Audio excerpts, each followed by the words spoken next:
किया, थोड़ा कंफर्म करना है।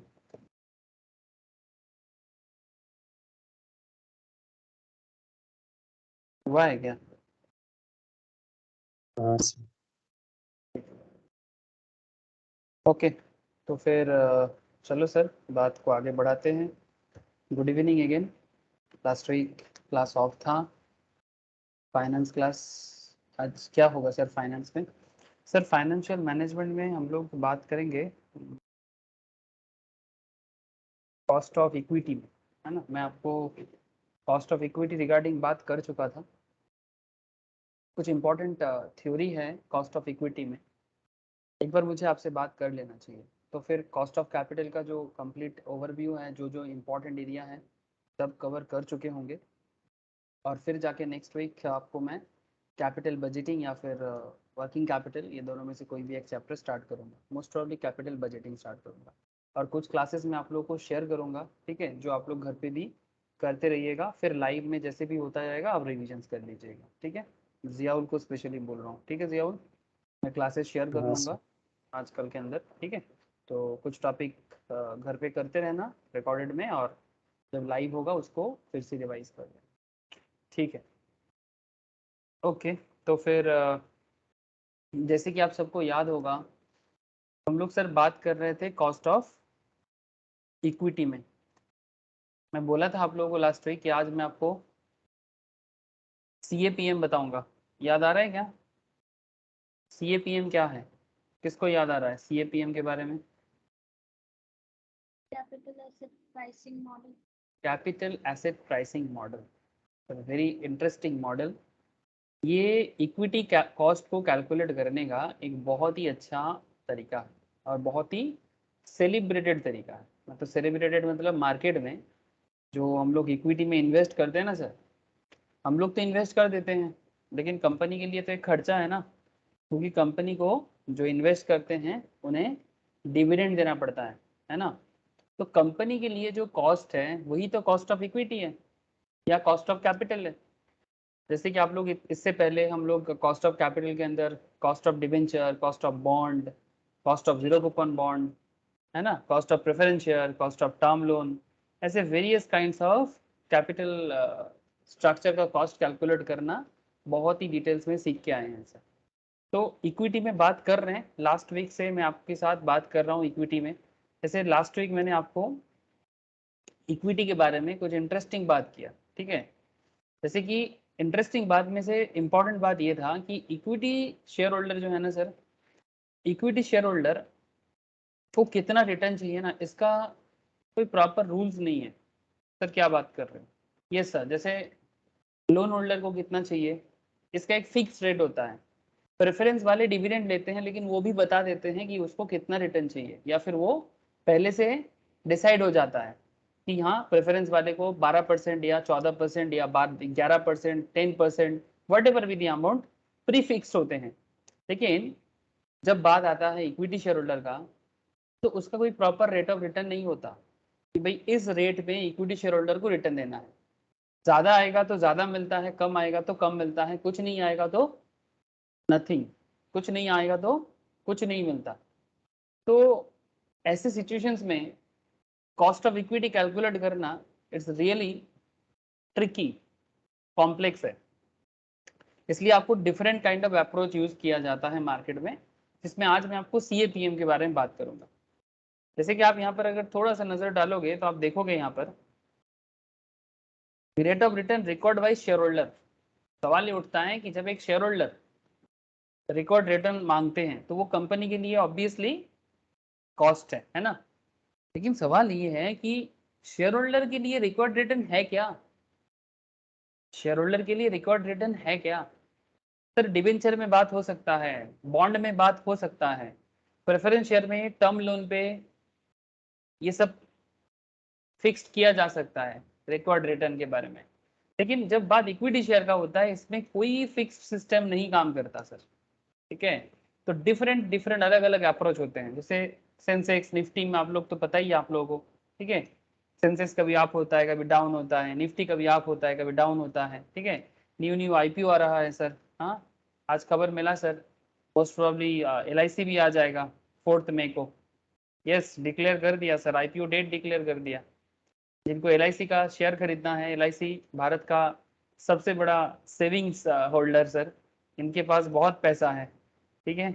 ये अपना कुछ डाइवेस्टमेंट कर रहे हैं, ठीक है। मतलब इतना दिन पूरा का पूरा गवर्नमेंट में था, कुछ परसेंटेज डाइवेस्ट कर रहे हैं सर, और वो आ रहा है सर 4 मई को आ रहा है। नाउ क्वेश्चन इज दैट कि आप एलआईसी से कितना रिटर्न चाहोगे एज ए शेयर होल्डर, आप क्या रिटर्न चाहोगे, इसका कोई प्रीफिक्स सिस्टम नहीं है। ज़्यादा से ज़्यादा जितना हो सके उतना बढ़िया, ठीक है। रेनबो चिल्ड्रन कैंपस जो एक्टिव वेयर मतलब अपरेल्स वगैरह में काम करते हैं, ठीक है, इसका भी ऑलरेडी चल रहा है सर। ये 28 अप्रैल लास्ट डेट है, मोस्ट ऑफली कल से ओपन हुआ, आज से ओपन हुआ है, ठीक है। रेनबो चिल्ड्रन मेडिकेयर बोल के एक कंपनी है, उसका भी आ गया है। तो कहने का मतलब है, जब कंपनी स्टॉक मार्केट में लिस्टेड होते हैं या जो कंपनी प्राइवेट लेवल में भी है, अपने शेयर होल्डर को वो कितना रिटर्न प्रोवाइड कर पाएगा, इसको कंपनी को भी पहले से पता नहीं चलता, इतना क्लियर कट पता नहीं चलता। फिर भी कुछ रफ आइडिया हम लोग जनरेट कर सकते हैं, कुछ रफ आइडिया हम लोग जनरेट कर सकते हैं। तो क्या आइडिया जनरेट कर सकते हैं sir? When a firm receive funds by issuing equity share, there is no contractual legal obligations, कोई कॉन्ट्रेक्चुअल लीगल ऑब्लिगेशंस नहीं होता on the firm to pay such an amount to the shareholder. यही सबसे interesting बात है equity share holder बनने का, equity share holder. और इसीलिए लोग डरते भी हैं, है ना, जो मार्केट में पैसा लगाते हैं उनको डर किस बात का है, क्योंकि इसमें कोई कॉन्ट्रैक्ट ही नहीं है कि भाई मुझे इतना रिटर्न दे दो, मुझे उतना रिटर्न दे दो। कल आप एलआईसी के शेयर में इन्वेस्ट करोगे तो एलआईसी आपको कोई कॉन्ट्रेक्चुअल एग्रीमेंट करके नहीं देगा, भाई आपको इतना पैसा रिटर्न में करके दूंगा, ठीक है। कल आप ओयो ओयो रूम पे इन्वेस्ट करोगे, कल आप गो फर्स्ट में, इक्सीगो में, तमिलनाडु मर्केंटाइल, जहां पर भी इन्वेस्ट करना चाहो, अगर कोई पहले रुचि स्वयं में इन्वेस्ट किया है, अदानी विल्मर भी इन्वेस्ट किया है, क्या गजब का रिटर्न दे रहा है सर। अदानी विल्मर तो मतलब सर तोड़ फोड़ कर रहा है, मतलब इतना रिटर्न प्रोवाइड कर रहे हैं, मैं आपको क्या बताऊं। है सर, मेरे रिलेटिव्स में मेरे बहुत सारे लोग हैं अंदर स्टूडेंट्स का, ठीक है, अदानी विल्मर में स्टॉक खरीदा था सर। मतलब इसको रोकने का नाम नहीं ले रहा है, रोज अपर सर्किट लगता है, ऐसा हालत है। लास्ट 2 महीने पुराना बात है, फरवरी में आया था, 230 में आया था। Just look sir, 200% return 3 months में नहीं हुआ।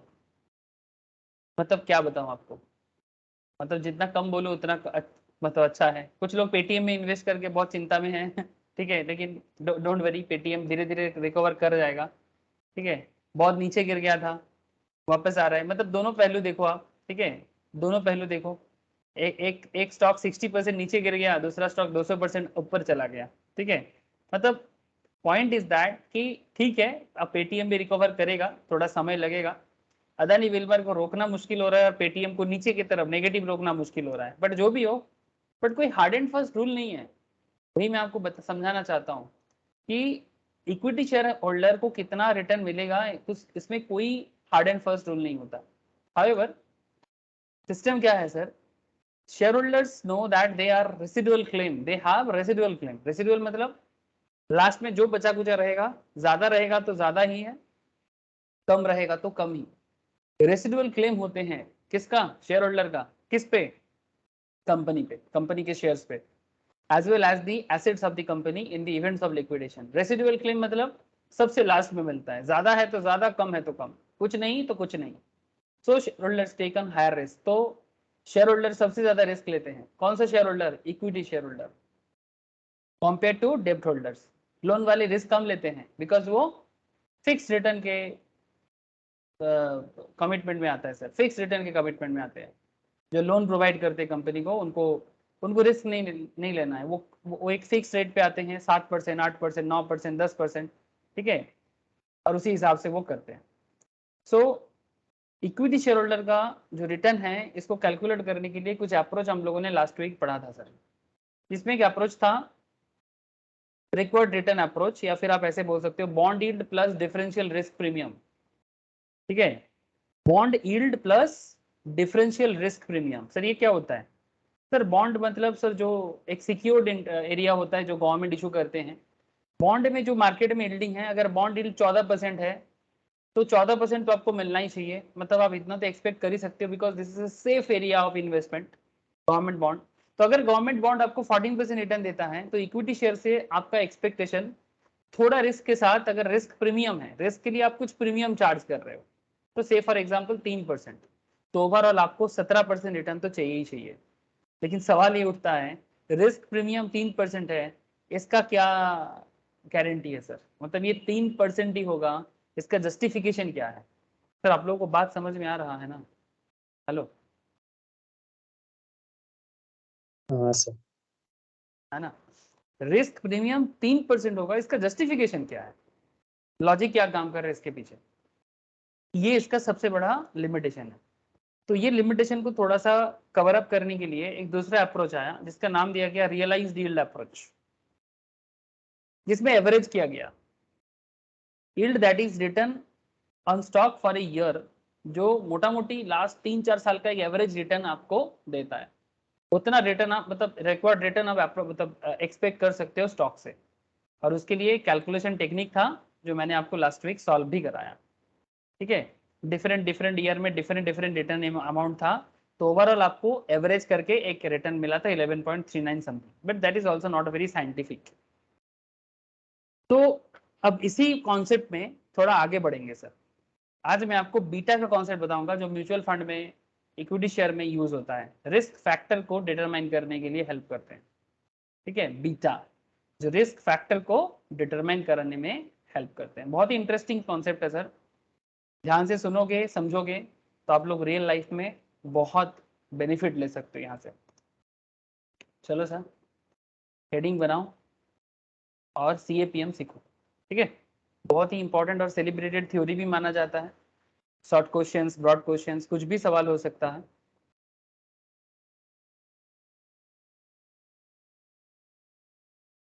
CAPM ब्रैकेट में लिख दो sir, capital asset pricing model. ये भी एक कॉस्ट ऑफ इक्विटी कैलकुलेट करने का एक तरीका है। लेकिन ये तरीका क्या है, कैसे काम करते हैं, वो आपको थोड़ा सा पेशेंस के साथ सीखना पड़ेगा। तो चलो सर सीखते हैं। सर लिखिएगा, CAPM is one of the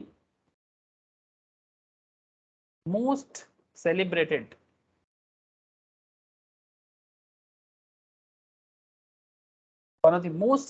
models in finance। ये फाइनेंशियल मैनेजमेंट में इक्विटी कैपिटल या कॉस्ट ऑफ इक्विटी कैलकुलेट करने में बहुत ही सेलिब्रेटेड मॉडल माना जाता है।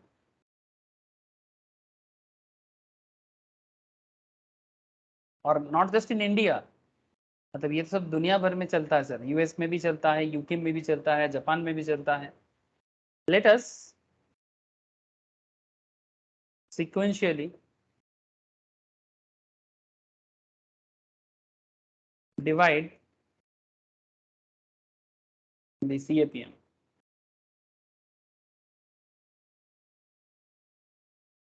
स्टेप 1, कुछ स्टेप्स के थ्रू से हम लोग CAPM को समझने का कोशिश करेंगे सर। ठीक है, स्टेप 1,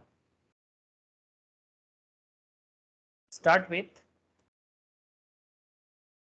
रिस्क प्रीमियम, नहीं sorry, start with risk free rate. बहुत ही इंटरेस्टिंग कॉन्सेप्ट है, थोड़ा सा पेशेंस रखो, 2 मिनट में समझ में आएगा सर।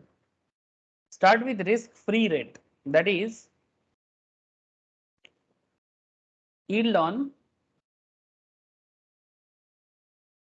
Government securities. सर आजकल आप लोगों में से बहुत लोग म्यूचुअल फंड क्लास करते हो, सैटरडे सैटरडे करते हो ना? ज्योति, रोशनी, नंदिनी, मोस्ट प्रॉब्ली। ठीक है, मतलब म्यूचुअल फंड क्लास में आप लोगों ने सुना होगा गवर्नमेंट सिक्योरिटीज के बारे में। It's a very safe area. Government securities में जो इन्वेस्टमेंट होता है वो बहुत सेफ होता है। सेफ इसलिए बिकॉज गवर्नमेंट कभी डिफॉल्ट नहीं करता है ना? ये एक परसेप्शन है, और ये परसेप्शन हमारे देश में बहुत ही वैलिड है।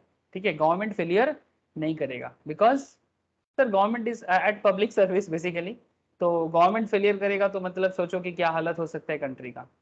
और for a country like India आपको थोड़ा भरोसा तो रखना पड़ेगा, और गवर्नमेंट इंडिया में भरोसा रखता है। ठीक है, ये चीज़ तो है, इंडिया में गवर्नमेंट पे आप भरोसा, कुछ मैटर पे स्पेशली ये सब मैटर पे तो भरोसा कर ही सकते हो। गवर्नमेंट डिफॉल्ट नहीं करता है। मैं आपको कुछ एग्जाम्पल के तौर पे मैं आपको बताता हूँ।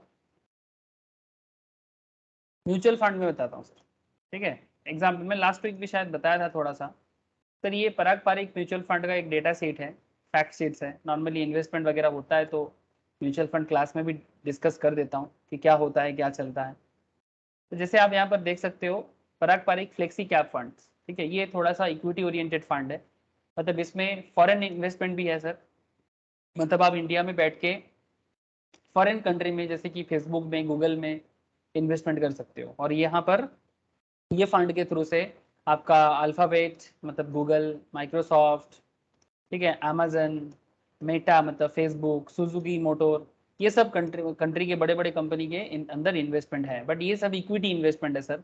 मैं आपको लेके चलूंगा डेप्ट ओरिएंटेड इन्वेस्टमेंट में, मतलब थोड़ा जो थोड़ा सेफ है, जो मार्केट रिस्क में बहुत ज़्यादा दिक्कत नहीं करता है। मतलब रिटर्न थोड़ा कम होगा, परसेंटेज ऑफ रिटर्न थोड़ा कम होगा, बट आपको रिटर्न ज़रूर मिलेगा।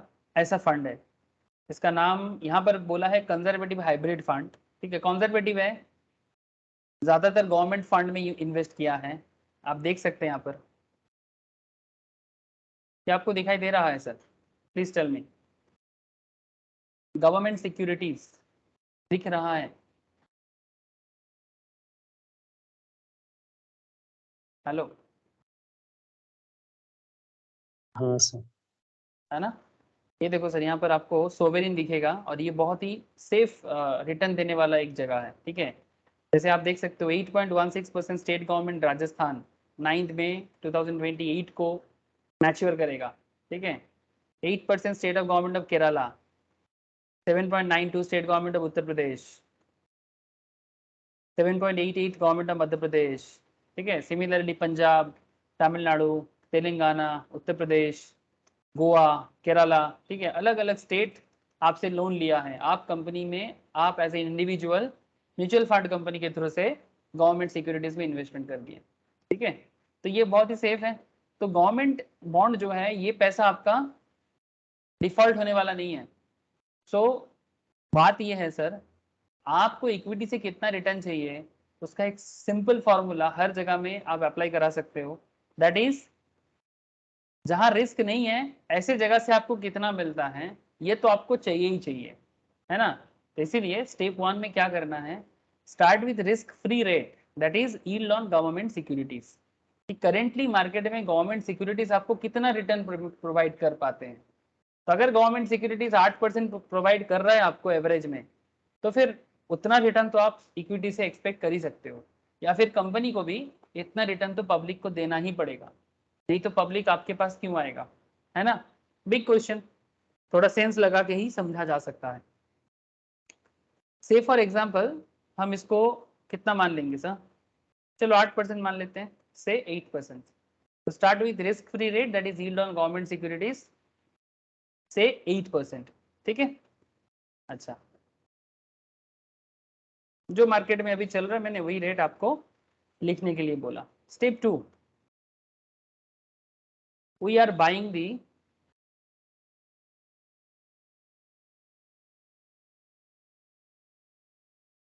स्टॉक ऑफ टीसीएस, ठीक है। That is we are taking risk, we are taking risk. तो जब भी हम कंपनी का शेयर परचेस करेंगे तो हम रिस्क तो ले ही रहे हैं ना, तो वी आर टेकिंग रिस्क। सो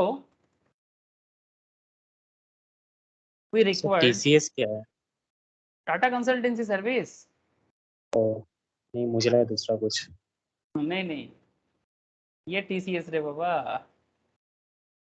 हाँ सर पता है, एग्जाम सर यही तो होता है टीसीएस में। हाँ, टीसीएस सॉफ्टवेयर कंपनी है, ठीक है। तो बहुत हाँ सारे कंपनीज को सॉफ्टवेयर भी सर्विस प्रोवाइड करते हैं, एग्जाम वगैरह लेते हैं। टीसीएस है, इन्फोसिस है, ठीक है। ये सब कंपनीज यही काम करते हैं। विप्रो सॉफ्टवेयर डेवलपमेंट सर्विस में इंडिया में, फॉरेन में, ठीक है, काम करते हैं। बहुत ही इंपॉर्टेंट काम करते हैं और बहुत ही वैल्यूएबल काम करते हैं सर। इसका शेयर भी बहुत ही उम्दा शेयर है, ठीक है। बहुत ही वैल्यूएबल कंपनी है। लास्ट 5 साल में अगर आप टीसीएस के शेयर देखोगे तो बहुत ही उम्दा गया है सर। जस्ट लुक हियर, अगर 2015-16 में 500 550, 10-12 में तो 15 500 550 चल रहा था। अभी देखो सर, 2007 से देखा जाए तो ऑलमोस्ट 3000% इसका इम्प्रूवमेंट रहा है। तो ऐसे बिजनेस पे तो हमेशा आंख बंद करके इन्वेस्ट कर देना चाहिए लॉन्ग टर्म के लिए, ठीक है। और ये टाटा का कैश काउ भी है, टाटा का सबसे बड़ा बिजनेस है आज के डेट में। और इंडियन मार्केट कैपिटल के हिसाब से रिलायंस के बाद भारत का सबसे बड़ा कंपनी है मार्केट कैपिटल के हिसाब से टीसीएस, ठीक है। तो बहुत ही बड़ा कंपनी है सर, ठीक है। अभी मैं टीसीएस के बारे में ज़्यादा नहीं कहना चाहता, मैं बस इतना कहना चाहा यहाँ पर आपको कि we are buying the stock of TCS, that is we are taking risk, है ना। रिस्क तो है बिकॉज टीसीएस का बिजनेस जब भी खराब होगा आपका इन्वेस्टमेंट भी खराब हो जाएगा, सिंपल बात है। टीसीएस का बिजनेस खराब मतलब आपका इन्वेस्टमेंट रिटर्न थोड़ा कम हो जाएगा।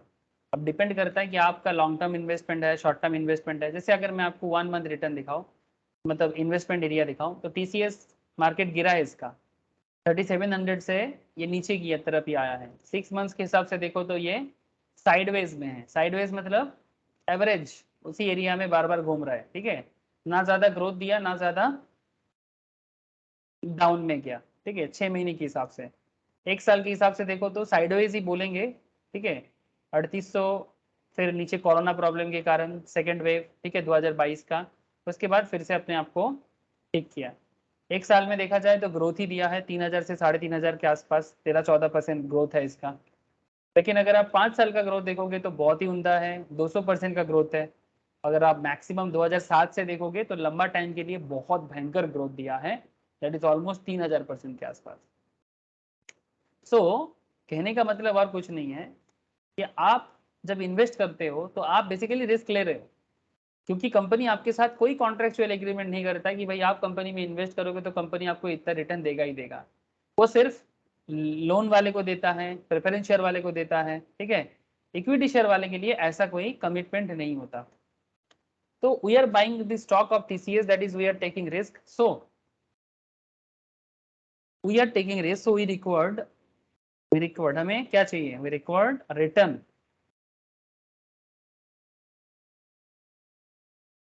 we required a return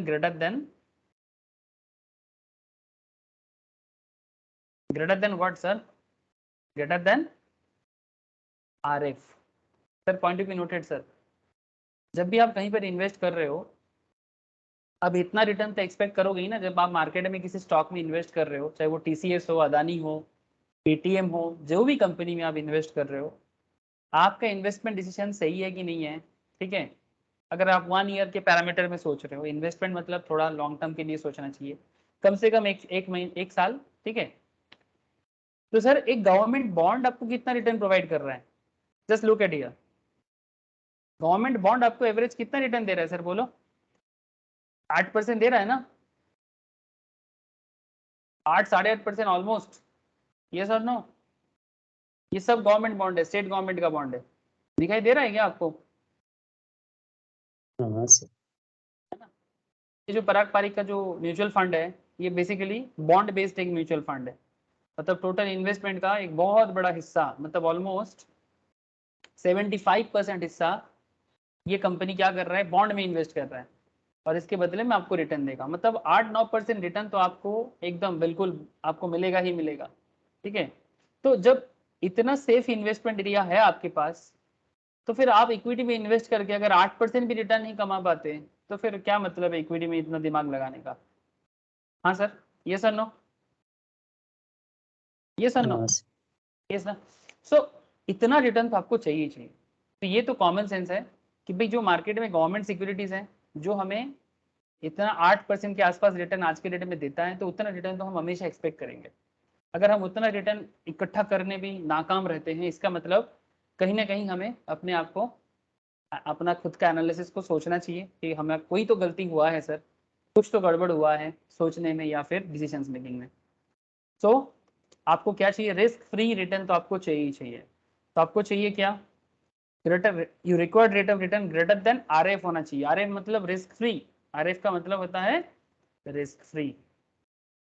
risk free मतलब जिस एरिया में रिस्क नहीं है, ऐसे एरिया से जो रिटर्न आ रहा है वो रिटर्न तो आपको चाहिए ही चाहिए।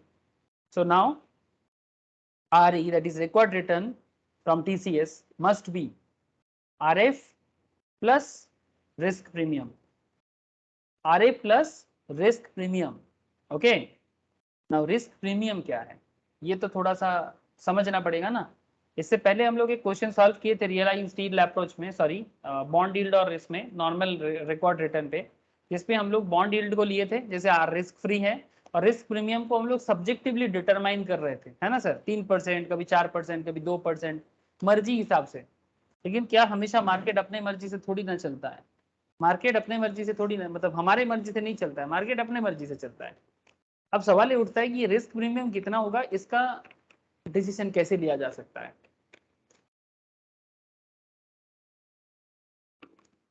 अब यहीं पर सीएपीए मॉडल अपना खेल खेलता है। चलो देखते हैं कि क्या खेल खेलता है CAPM model. Sir risk free कितना हम लोगों ने माना, 8%। Risk premium we don't know, तो आपका रिकॉर्ड रिटर्न कितना होना चाहिए, 8% तो होना ही होना है, और एक्स्ट्रा रिस्क प्रीमियम जो होगा वो। अब ये रिस्क प्रीमियम डिसाइड कैसे होगा, इसके लिए आपको क्या करना पड़ेगा। For that you need to find step 3। अब ये स्टेप 3 कैसे काम करता है, how will step 3 will work, चलो देखते हैं। The relevant risk in CAPM is systematic risk.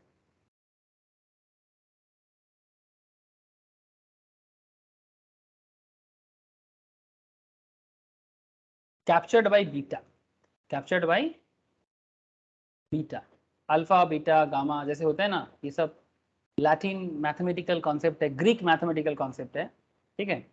और ये सब को यूज किया जाता है, ठीक है, और यूज करके इसका वैल्यूएशन को यूज करके हम लोग मैथ्स में ये सब यूज आप लोग भी देखे होंगे, इकोनॉमिक्स में, फाइनेंस में, और प्योर मैथ्स में तो यूज होता ही है ना। Alpha beta gamma very old concept, ठीक है, मैथमेटिक्स का। ओके, तो relevant risk is CAPM is systematic risk captured by beta.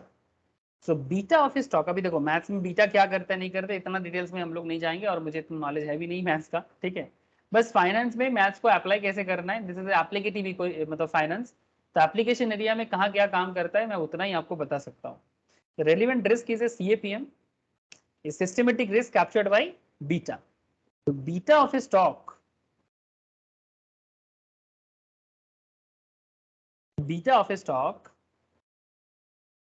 refers to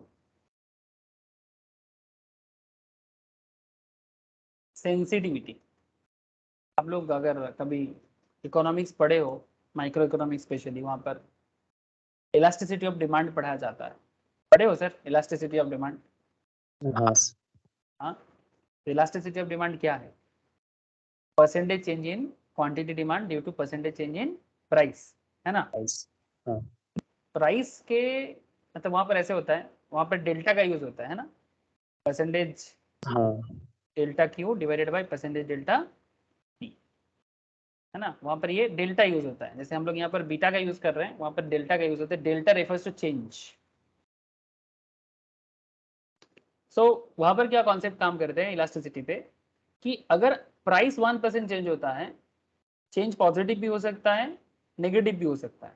तो प्राइस के 1% चेंज के कारण डिमांड में जितना परसेंटेज चेंज होता है, पॉजिटिव और नेगेटिव आइदर और, that is called elasticity of that particular product, elasticity of demand of that particular product, ठीक है। अगर मैगी का दाम आज 12 टका है, कल अगर मैगी का दाम 15 टका हो जाता है, तो ये जितना परसेंटेज में प्राइस बदला, उसके हिसाब से डिमांड में जितना प्रतिशत बदल आएगा, पॉजिटिव या negative what ever, that is the elasticity of demand of that particular product.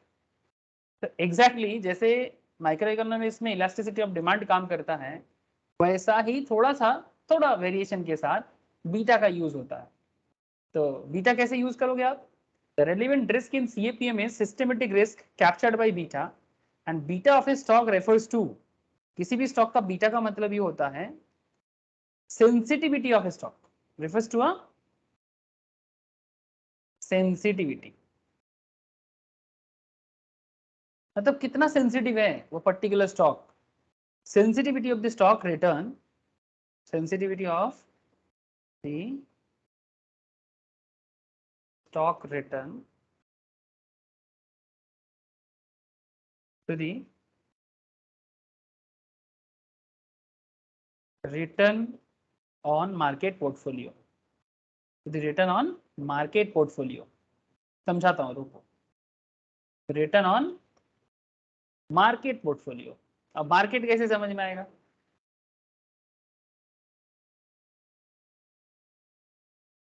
Market portfolio. Sir market portfolio को समझने के लिए आपको निफ्टी या सेंसेक्स देखना होगा। हाँ सर, निफ्टी या सेंसेक्स। तो निफ्टी सेंसेक्स क्या है? अब फिर से स्टॉक मार्केट बेसिक्स का बात आ जाता है। सर ये बेंचमार्क है। निफ्टी नेशनल स्टॉक एक्सचेंज में लिस्टेड टॉप 50 कंपनी का बेंचमार्क है, ठीक है। टॉप 50 इसलिए देखो यहाँ पर लिखा है निफ्टी 50, ठीक है, निफ्टी 50। अब निफ्टी 50 कितना परसेंटेज चेंज कर रहा है, ये आपके लिए एक मेजरमेंट की तरह काम करेगा, बेंचमार्क की तरह काम करेगा, ठीक है। इवन म्यूचुअल फंड में भी बेंचमार्क होते हैं, वैसे स्टॉक मार्केट में भी बेंचमार्क होते हैं। और नॉर्मल बेंचमार्क मार्केट के हिसाब से देखा जाता है कि आपका स्टॉक का परफॉर्मेंस किस तरह का कर रहा है। निफ्टी को क्रॉस कर दिया तो बहुत अच्छा, निफ्टी के साथ है तो ठीक है, निफ्टी के नीचे है तो थोड़ा अंडर परफॉर्मिंग है। सिमिलरली सेंसेक्स, इसी में लिस्टेड टॉप 30 कंपनीज का वेटेज होता है सर। यहाँ पर बीएसई में लिस्टेड, बॉम्बे स्टॉक एक्सचेंज में लिस्टेड, मार्केट कैपिटल के हिसाब से top 30 well established financially sound companies का डिटेल्स है सेंसेक्स। ये देखो लिखा है यहाँ पर, BSE Sensex is a free float market weight stock market index of 30 well established and financially sound companies listed in the Bombay stock exchange. देखो एकदम सिंपल बोला है। तो अगर आपका स्टॉक इस बेंचमार्क के साथ है या उसको क्रॉस कर रहा है तो मतलब आपका परफॉर्मेंस अच्छा है, नीचे है मतलब आपको थोड़ा सोचना चाहिए, मतलब आप मार्केट के साथ नहीं हो। क्योंकि यहाँ पर तो 30-30 कंपनी का, 50-50 कंपनी का एवरेज है, वेटेड एवरेज है। अगर आपका स्टॉक उससे भी नीचे, अगर कोई सिंगल स्टॉक आपने परचेज किया और उसका रिटर्न परसेंटेज उससे कम है, तो इसका मतलब आप कहीं ना कहीं सक्सेसफुल नहीं हो, ठीक है। कहीं ना कहीं आपका इन्वेस्टमेंट सक्सेसफुल नहीं है, एज ए इन्वेस्टर सोच रहे हैं आप, ठीक है। अब मार्केट में जो इन्वेस्ट मतलब कंपनी है वो कॉस्ट के हिसाब से सोचेगा, ठीक है। अब ये कॉस्ट के हिसाब से सोचना, इन्वेस्टर के हिसाब से सोचना, 2 मिनट बाद समझ लेना। बट उससे पहले आपको मैं बताना चाहता हूँ कि मार्केट पोर्टफोलियो क्या है, वही मैं आपको थोड़ा समझाया। तो आप यहाँ पर ब्रैकेट में लिख दो, रीड सेंसेक्स निफ्टी, ठीक है। ये आपको हेल्प करता है। मार्केट पोर्टफोलियो मतलब मार्केट, ठीक है। अब चलो बीटा को किस तरह से डिटरमाइन किया जाता है। से फॉर एग्जांपल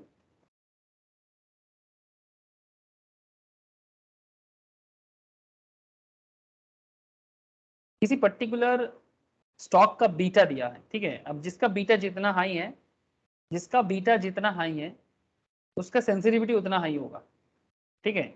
अब मैं आपको बीटा कैसे कैलकुलेट करते हैं उसके मैटर में आपको नहीं लेके जाऊंगा, because that is a statistical part, no don't need to focus on that.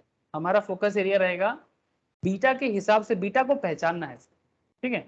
Beta के हिसाब से स्टॉक में इन्वेस्ट कैसे करना चाहिए या कंपनी के लिए वो क्या मायने रखता है, ठीक है। तो से for example beta risk factor बताते हैं ना, तो बीटा ऑफ टीसीएस, मैं कुछ एग्जांपल के तौर पे शेयर का नाम ले रहा हूँ। एग्जांपल है, कोई मतलब एग्जैक्ट नहीं है सर, एग्जांपल है। से फॉर एग्जांपल टीसीएस का बीटा है 2, से फॉर एग्जांपल रिलायंस का बीटा है 2.5। से फॉर एग्जांपल कोई एक क्या कंपनी का नाम लिया जाए, पेटीएम, चलो पेटीएम ही लिख लो, याद रहेगा आपको। पेटीएम का बीटा है 0.5, ठीक है। ध्यान से सुनना सर, टीसीएस का बीटा 2 है, रिलायंस का बीटा 2.5 है, पेटीएम का बीटा 0.5 है। ये मैं सब्जेक्टिवली यहाँ पर लिख दिया, बट इसको स्टैटिस्टिकली काउंट किया जाता है। किसी भी पर्टिकुलर स्टॉक का बीटा क्या है, बीटा क्या है, रिस्क फैक्टर को डिटरमाइन करते हैं, ठीक है। ये सब इंफॉर्मेशन आपको मार्केट में मिलता भी है, ठीक है। जब आप किसी भी कंपनी का स्टॉक को एनालाइज करोगे तो उसका बीटा एनालाइज करने का एक तरीका दिया जाता है। तो स्टैटिस्टिकली बीटा कैलकुलेट करने के बाद मैथमेटिकली फिर उस बीटा को यूज कैसे करना है मैं आपको उस मैटर में बात कर रहा हूँ, because our focus area is financial management and economics area and we talk about only applicative matter. ठीक है, अब मैथ्स में ये किस तरह से बना है, कैसे बना है, that is not our focus area. So अब टीसीएस का बीटा 2 है, रिलायंस का बीटा 2.5 है एंड पेटीएम का बीटा 0.5 है। सर इससे क्या समझ आता है? चलो सर मैं आपको वही बताऊंगा कि ये बीटा से क्या समझ आता है। ऐसे तो मैं आपको ऑलरेडी बता दिया, बीटा रिस्क फैक्टर को डिटरमाइन करता है या सेंसिटिविटी को डिटरमाइन करता है। ठीक है, चलो सर डोंट वरी, अभी समझ में आएगा सर।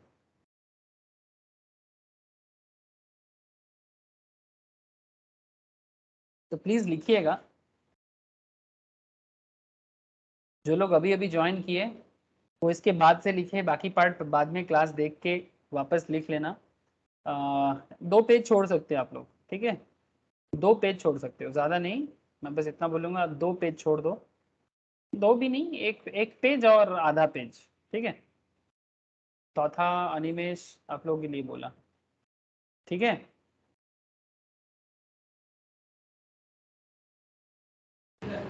है sir.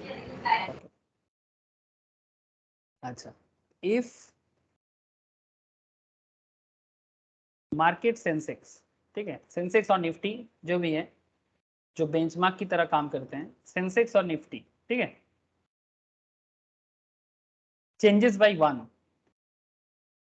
Changes by 1, 1 is sir 1 मतलब पॉइंट बोल सकते हो आप, ठीक है, परसेंटेज बोल सकते हो आप, कि अगर वो 1 में चेंज करता है तो बीटा किस तरह से काम करता है ये आपको समझना है। पहले थोड़ा लिख लो, फिर आगे आगे आपको एनालाइज देता हूँ।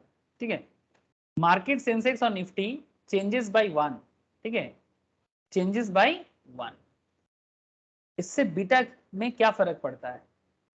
Sir look sir,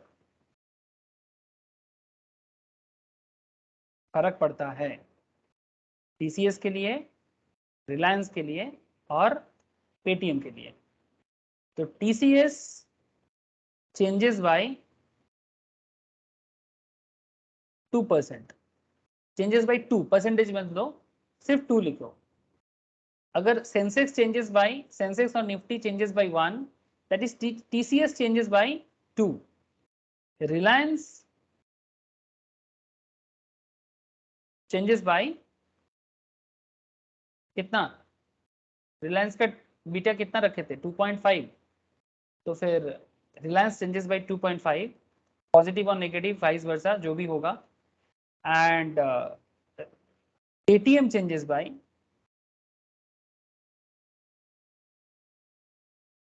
0.5। सर इससे क्या फर्क पड़ता है? सर रुको ना सर, अभी तो मैं बस बताया, अभी कुछ नहीं बोला, बस इतना याद रखो कि इफ मार्केट सेंसेक्स और निफ्टी चेंज होता है तो जिसका सेंसिटिविटी ज्यादा है वो ज्यादा चेंज करेगा, जिसका सेंसिटिविटी लो है वो कम चेंज करेगा। अब ये सेंसिटिविटी कैसे तय होता है? सर ये तो स्टॉक मार्केट का फंडा है सर, ठीक है। मैं बस आपको इतना कह सकता हूँ कि अगर आप मार्केट के साथ जुड़े हुए हो, स्टॉक मार्केट या इंडियन इकोनॉमी के साथ जुड़े हुए हो, तो फिर आप सेंसिटिविटी को पहचान सकते हो। ठीक है, कि मार्केट में जब भी इधर उधर होता है ना सेंसेक्स निफ्टी, तो आप देखिएगा स्टॉक किस तरह से चेंजेस होता है, स्टॉक का परफॉर्मेंस में कैसे चेंजेस होता है। ठीक है, जैसे अगर आप निफ्टी को देखोगे, निफ्टी 50 को देखोगे, अगर आप एनएससी के साइड में जाओगे तो आपको निफ्टी 50 का पूरा डिटेल्स दिखेगा। उसमें निफ्टी 50 रिगार्डिंग जितना सारा कंपनीज है जो निफ्टी 50 में के साथ जुड़े हुए हैं, ठीक है, जिनका वेटेज के बेसिस में निफ्टी 50 बनाया जाता है, Adani Port, Bajaj Auto, Hero Moto Corporation, Power Grid, Titan, Mahindra Mahindra, Bajaj Finance, Tata Consumer, IndusInd Bank, Reliance, Cipla, LT, Larsen and Toubro, Divis Lab, Tata Motors, Bharti Airtel, Eicher Motor, State Bank of India, ठीक है, Britannia, Sun Pharma, Coal India, HDFC Life, ITC, Bajaj Finance, HDFC, SBI Life, TCS, Wipro, ICICI Bank, SBI Life, Hindalco, ठीक है। इस तरह से total 50 companies का list आपको यहाँ पर दिख रहा है। ठीक है, तो जब भी निफ्टी 50 मतलब निफ्टी 50 चेंज होता है तो depending on the sensitivity of that stock, ये जो परसेंटेज चेंज आपको दिखता है ना सर, ये देखो कितने परसेंटेज में चेंज हो रहा है, इस परसेंटेज के बेसिस में मार्केट में इसका अप एंड डाउन भी होता है। ठीक है, अब बीटा इसे कॉस्ट ऑफ इक्विटी का एक कॉन्सेप्ट है, अब ये बीटा मॉडल या CAPM मॉडल मार्केट में इसलिए यूज किया जाता है जिससे समझ ये आ जाता है कि किसका सेंसिटिविटी कितना है। हम लोग यहाँ पर बीटा को ऐसे ही एज्यूम कर लिए, बट मैथमेटिकल वे में बीटा फाइंड आउट करने का एक कॉन्सेप्ट मार्केट में लोग करते हैं, जो लोग फाइनेंशियल एक्सपर्ट्स होते हैं या फिर जो मैथमेटिकल एक्सपर्ट्स होते हैं मेनली, ठीक है, वो बीटा फाइंड आउट करके रिस्क फैक्टर को, बहुत सारे और पैरामीटर्स होते हैं सर, आपको इतना भी सोचने का जरूरत नहीं है, गिवन रहेगा। अगर एग्जाम में भी क्वेश्चन है तो बीटा गिवन रहेगा और आपको बस समझना होगा कि इसको यूज कैसे करना है। तो TCS changes by 2, Reliance will changes by 2.5 and Paytm will changes by 0.5। अब आगे इसको थोड़ा और प्रेजेंट करते हैं सर। देखो सर, अब आपको मैं स्टेप 4 में लेके चलता हूँ। सर स्टेप 4 क्या है, मैं आपको क्या सिखा रहा हूँ, मैं आपको ये सिखा रहा हूँ कि कॉस्ट ऑफ इक्विटी कंपनी के लिए क्या होगा, ये कैसे डिसाइड होता है CAPM मॉडल के थ्रू से, ठीक है, जिसमें मैं आपको रिस्क फ्री बताया और रिस्क प्रीमियम बता रहा हूँ। रिस्क फ्री मैंने ऑलरेडी आपको समझा दिया, जो गवर्नमेंट सिक्योरिटी से रिटर्न मिलता है, और रिस्क प्रीमियम वो है जो CAPM मॉडल के थ्रू से, बीटा के थ्रू से समझ में आ जाना चाहिए। अब आगे देखना है कि स्टेप 4 में अब हेडिंग करो सर गवर्नमेंट सिक्योरिटीज का एक, जो काफी सेफ रिटर्न देता है इन्वेस्टर के लिए। गवर्नमेंट सिक्योरिटीज का बीटा क्या होगा? हाँ सर, गवर्नमेंट सिक्योरिटी में बीटा क्या होगा? बीटा के रिस्क है क्या गवर्नमेंट सिक्योरिटी में? क्या लगता है आप लोगों को? Please tell me. No sir. Government security में रिस्क नहीं है। जी, गवर्नमेंट सिक्योरिटी, हाँ तो बोलो, नहीं है सर। हाँ बोलो बोलो, आवाज बहुत कट गया सर। नॉमिनल रिस्क तो होगा। नॉमिनल रिस्क होगा बट इक्विटी के सामने नहीं है। बस वही बोल रहा हूँ, ठीक है। नो तो नॉमिनल रिस्क आप लोग म्यूचुअल फंड क्लास हाल फिलहाल में किए हो इसलिए इतना बोल रहे हो, बट इक्विटी के सामने क्या रिस्क है? कुछ नहीं, ठीक है। इक्विटी में रिस्क बहुत है, गवर्नमेंट सिक्योरिटीज में ऐसा रिस्क नहीं है। सो इसीलिए देखो ना, यहाँ पर आप जब भी आप कोई भी म्यूचुअल फंड फैक्ट शीट देखते हो कि इसका रेटिंग देखना आप। हाँ, गवर्नमेंट में क्या रिस्क होता है? हाँ बोलो सर। कुछ नहीं है रिस्क। हाँ रिस्क कुछ नहीं है, इग्नोरिंग रिस्क है। सोवेरिन है, सोवेरिन का मतलब ये होता है जो मतलब क्रिसिल का रेटिंग होता है ना, क्रिसिल केयर का ट्रिपल रेटिंग होता है ना, वो तो फिर भी कॉर्पोरेट बॉन्ड में लगता है, लेकिन गवर्नमेंट सिक्योरिटी में तो रेटिंग देने का भी जरूरत नहीं होता। ये म्यूचुअल फंड में मैंने सिखाया आप लोगों को। गवर्नमेंट सिक्योरिटीज के केस में कोई रेटिंग नहीं चाहिए, जस्ट लिखा होना चाहिए सोवेरिन है ना। सोवेरिन के लिए और क्या, सोवेरिन से बड़ा रेटिंग कुछ नहीं होता, मतलब default risk almost zero, almost zero, ठीक है। इसीलिए हम लोग क्या मानेंगे यहाँ पर, बीटा इज जीरो, किसका? गवर्नमेंट सिक्योरिटी का। और रिटर्न क्या मानेंगे? जो रिस्क फ्री रिटर्न मार्केट में अवेलेबल है, जो मैंने आपको अभी दिखाया 8% अप्रोक्स, है ना, दिखाया कि नहीं दिखाया? ये देखो, मैक्सिमम स्टेट गवर्नमेंट 8% के आसपास ही रिटर्न आपको ऑफर कर रहा है। ये आपको मैंने पारंपरिक फैक्ट शीट से दिखाया।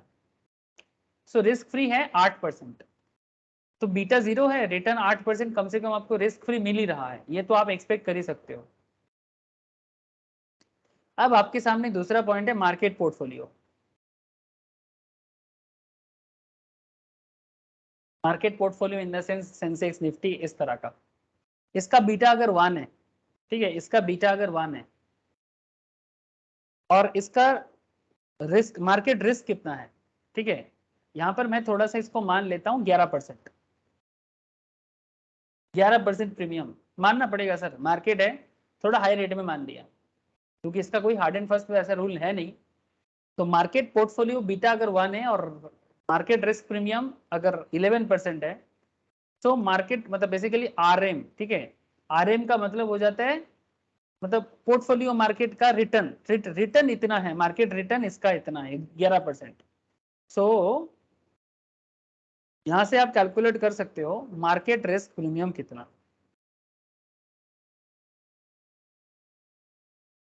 मार्केट रिस्क प्रीमियम हो जाएगा सर RM माइनस RF, मतलब पर्टिकुलर स्टॉक जो रिटर्न आपको प्रोवाइड कर रहा है, दैट इज अगर 11% रिटर्न अगर आपको मिल रहा है सिमिलर काइंड ऑफ स्टॉक से, इससे आप ये सोच सकते हो कि अगर आपको मार्केट से 11% किसी स्टॉक से मिलता है ना, तो 11% माइनस जो रिस्क फ्री आपको मिलता है, मतलब 11 माइनस 6 कितना हो जाएगा, सॉरी 6 नहीं 8, 11 माइनस 8 कितना हो जाता है सर, 3% ना। 3 तो ये जो एक्स्ट्रा 3% आपको मिल रहा है ना किसी स्टॉक से, that is risk, market risk premium, risk लेने का प्रीमियम वैल्यू है ये। समझ में आ रहा है सर? इस तरह से आप मार्केट रिस्क प्रीमियम को आइडेंटिफाई कर सकते हो। मतलब सिंपल बात है, गवर्नमेंट सिक्योरिटी से जितना एक्स्ट्रा मिलेगा आप समझ लेना कि वो रिस्क प्रीमियम, अब depending on the stock to stock, जिसका बीटा हाई होगा उसका प्रीमियम वैल्यू थोड़ा ज्यादा होगा। ठीक है, अब चलो देखते हैं सिमिलर पैटर्न में। आपको मैं ये बताने जाऊंगा सर कि किस तरह से हमें रिलायंस, TCS और पेटीएम का रिकॉर्ड रिटर्न फाइंड आउट करना चाहिए। सो ये जो 3% आपने निकाला, ये 3% क्या है, दिस इज दी एक्स्ट्रा, ठीक है, एक्स्ट्रा रिटर्न रिक्वायर्ड। बिकॉज देखो गवर्नमेंट सिक्योरिटी से अगर आपको सेफ रिटर्न मिलता है तो वो तो आपको मिलेगा ही, मिलना ही मिलना चाहिए। अगर आप फिर भी आपको उतना रिटर्न नहीं मिलता है, इसका मतलब आपका इन्वेस्टमेंट डिसीजंस में कुछ तो गड़बड़ है ना। तो this is the extra return required for 1 beta, required for 1 beta. ठीक है, point of view noted sir, 1 beta, एक बीटा का प्रीमियम वैल्यू है ये, 1 बीटा का प्रीमियम वैल्यू, जिसका बीटा जितना हाई उसका प्रीमियम वैल्यू उतना हाई। एक बीटा का प्रीमियम वैल्यू है 3%, समझ में आ रहा है ना। 1 बीटा का प्रीमियम वैल्यू है 3%। अब जितना बीटा ज्यादा होगा उतना रिस्क प्रीमियम भी ज्यादा होगा। समझ में आ रहा है ना सर? तो for TCS beta equals to 2, तो रिस्क प्रीमियम क्या हो जाएगा TCS का, 3 इंटू 2, दैट इज 6%, है ना। 3 इंटू 2, बिकॉज रिस्क प्रीमियम 3 हम लोगों ने ऑलरेडी कैलकुलेट कर चुके हैं सर, और बीटा 2 है, तो 3 के साथ 2 को इंटू करेंगे तो जो वैल्यू आएगा वही आपका रिस्क प्रीमियम होगा TCS का 6%। मतलब जो मार्केट से 8% अगर आपको मार्केट देता है तो 8 प्लस 6, ठीक है, मतलब आपका रिकॉर्ड रिटर्न क्या हो जाएगा TCS के केस में, 8% तो आपको सरकारी बॉन्ड ही देता है तो वो तो आपको लेना ही लेना है। तो या फिर कंपनी भी इतना रिटर्न तो आपको प्रोवाइड करेगा ही करेगा, नहीं तो कंपनी का शेयर क्यों खरीदोगे, सरकार का सिक्योरिटी खरीद लेना। कंपनी को इन्वेस्टर का पॉइंट ऑफ व्यू देखना पड़ेगा ना। तो 8% तो कंपनी देगा ही देगा, और साथ में वो 6% प्रीमियम भरेगा, तो कुल मिला के कितना रिटर्न हो जाएगा, 14%। ये है रिकॉर्ड रिटर्न फ्रॉम TCS। बोलो सर, समझ में आया?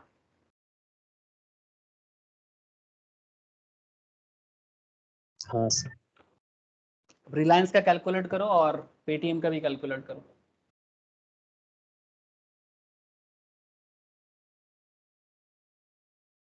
रिलायंस का बीटा थोड़ा हाई था हमारे एग्जाम्पल में, 2.5 है इसका बीटा।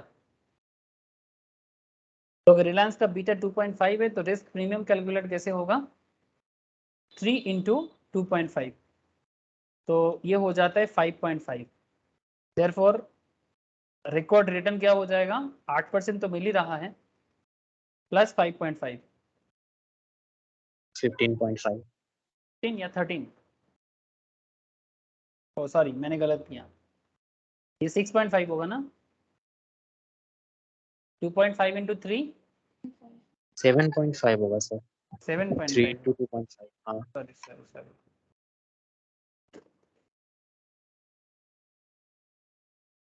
7.5, तो 7.5 प्लस 8 तो दैट इज 15.5। तो रिलायंस के इन्वेस्टमेंट में इन्वेस्टर को इतना रिटर्न मिलना ही चाहिए और कंपनी को इतना इतना रिटर्न देना पड़ेगा। तो जो कंपनी रिटर्न प्रोवाइड करेगा अपने इन्वेस्टर को, कम से कम ये उसका कॉस्ट बन जाएगा। तो 15.5% कंपनी के लिए कॉस्ट ऑफ कैपिटल बन जाएगा, कॉस्ट ऑफ इक्विटी बन जाएगा। ठीक है, सीएपीएम मॉडल इस तरह से काम करता है रिस्क फैक्टर को डिटरमाइन करने के साथ। रिस्क मतलब जो सेंसिटिविटी ऑफ द स्टॉक है। अब बात करते हैं पेटीएम का।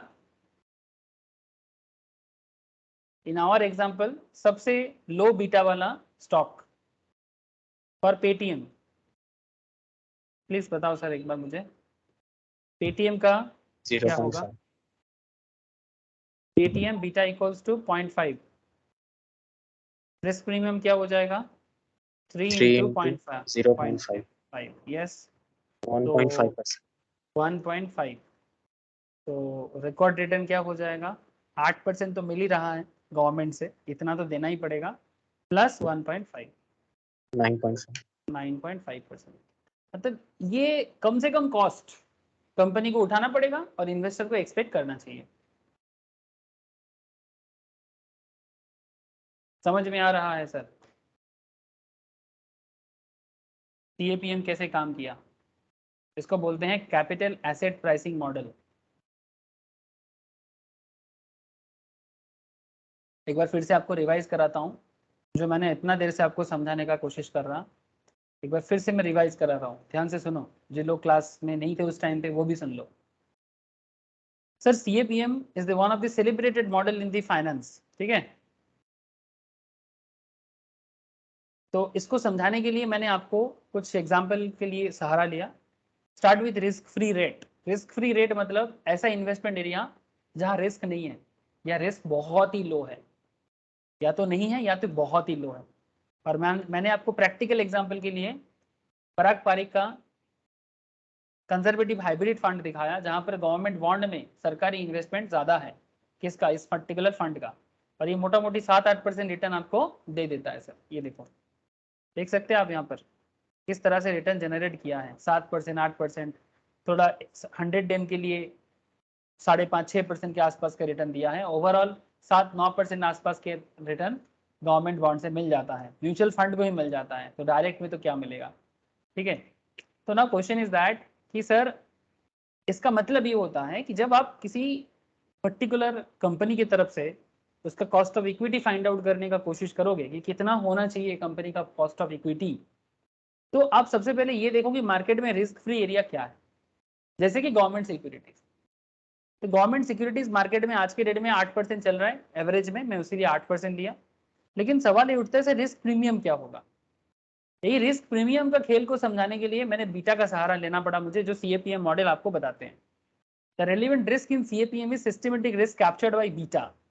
बीटा क्या है? Beta of a stock refers to the sensitivity of the stock return to the return of the market portfolio. Sensitivity of the stock to the return on the market portfolio. Market portfolio जैसे कि Sensex Nifty के changes के कारण किसी particular stock में कितना changes आता है, इसको फाइंड आउट करने का एक कॉन्सेप्ट है बीटा। ठीक है, जो ग्रीक मैथमेटिकल कॉन्सेप्ट है और हमारे मैथमेटिकल या मैथमेटिक्स और फाइनेंस को मिक्सड अप करके इसको बनाया जाता है। तो इन आवर एप्लीकेटिव फाइनेंस एरिया हमें बस बीटा को यूज करना जानना है। तो अगर आपको बीटा 2 दिखता है टीसीएस का, रिलायंस 2.5 दिखता है बीटा, पेटीएम का 0.5 है, तो इसका क्या मतलब आपके लिए है? इफ सेंसेक्स और Nifty changes by 1, TCS will changes by 2। अब 1 का मतलब पॉजिटिव नेगेटिव दोनों तरफ से।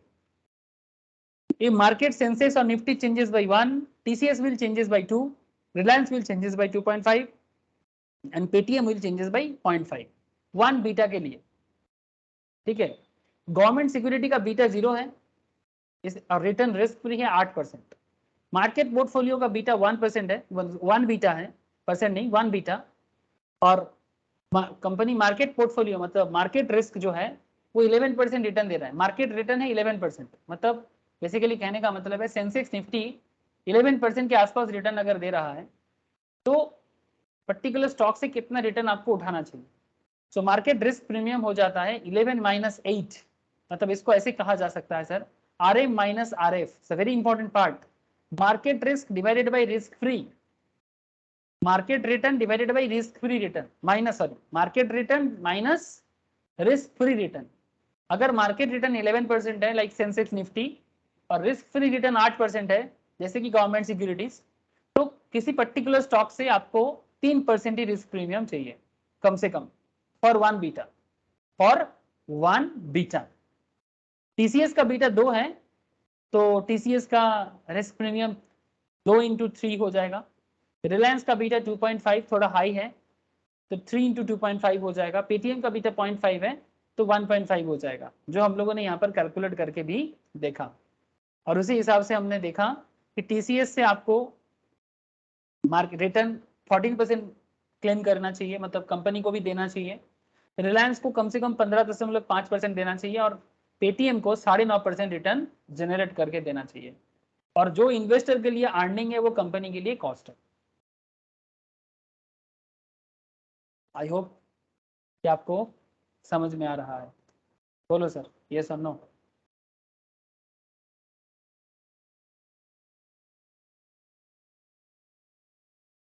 हेलो,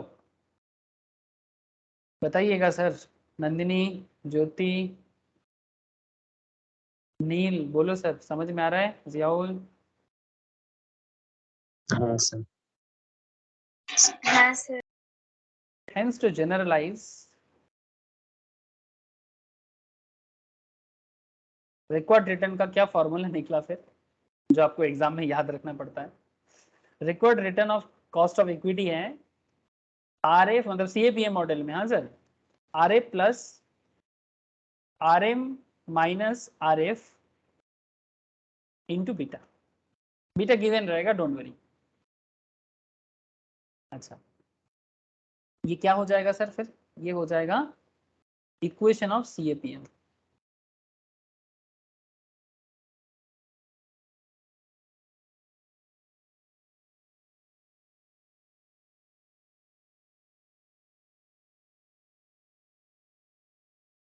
CAPM मॉडल, ठीक है, capital asset pricing model.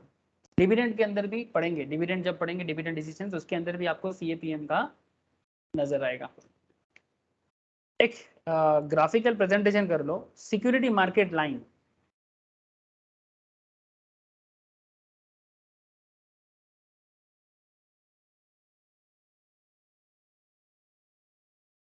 Security market line, अब सिक्योरिटी मार्केट लाइन क्या है? चलो मैं थोड़ा सा आपको समझाने का कोशिश करता हूँ।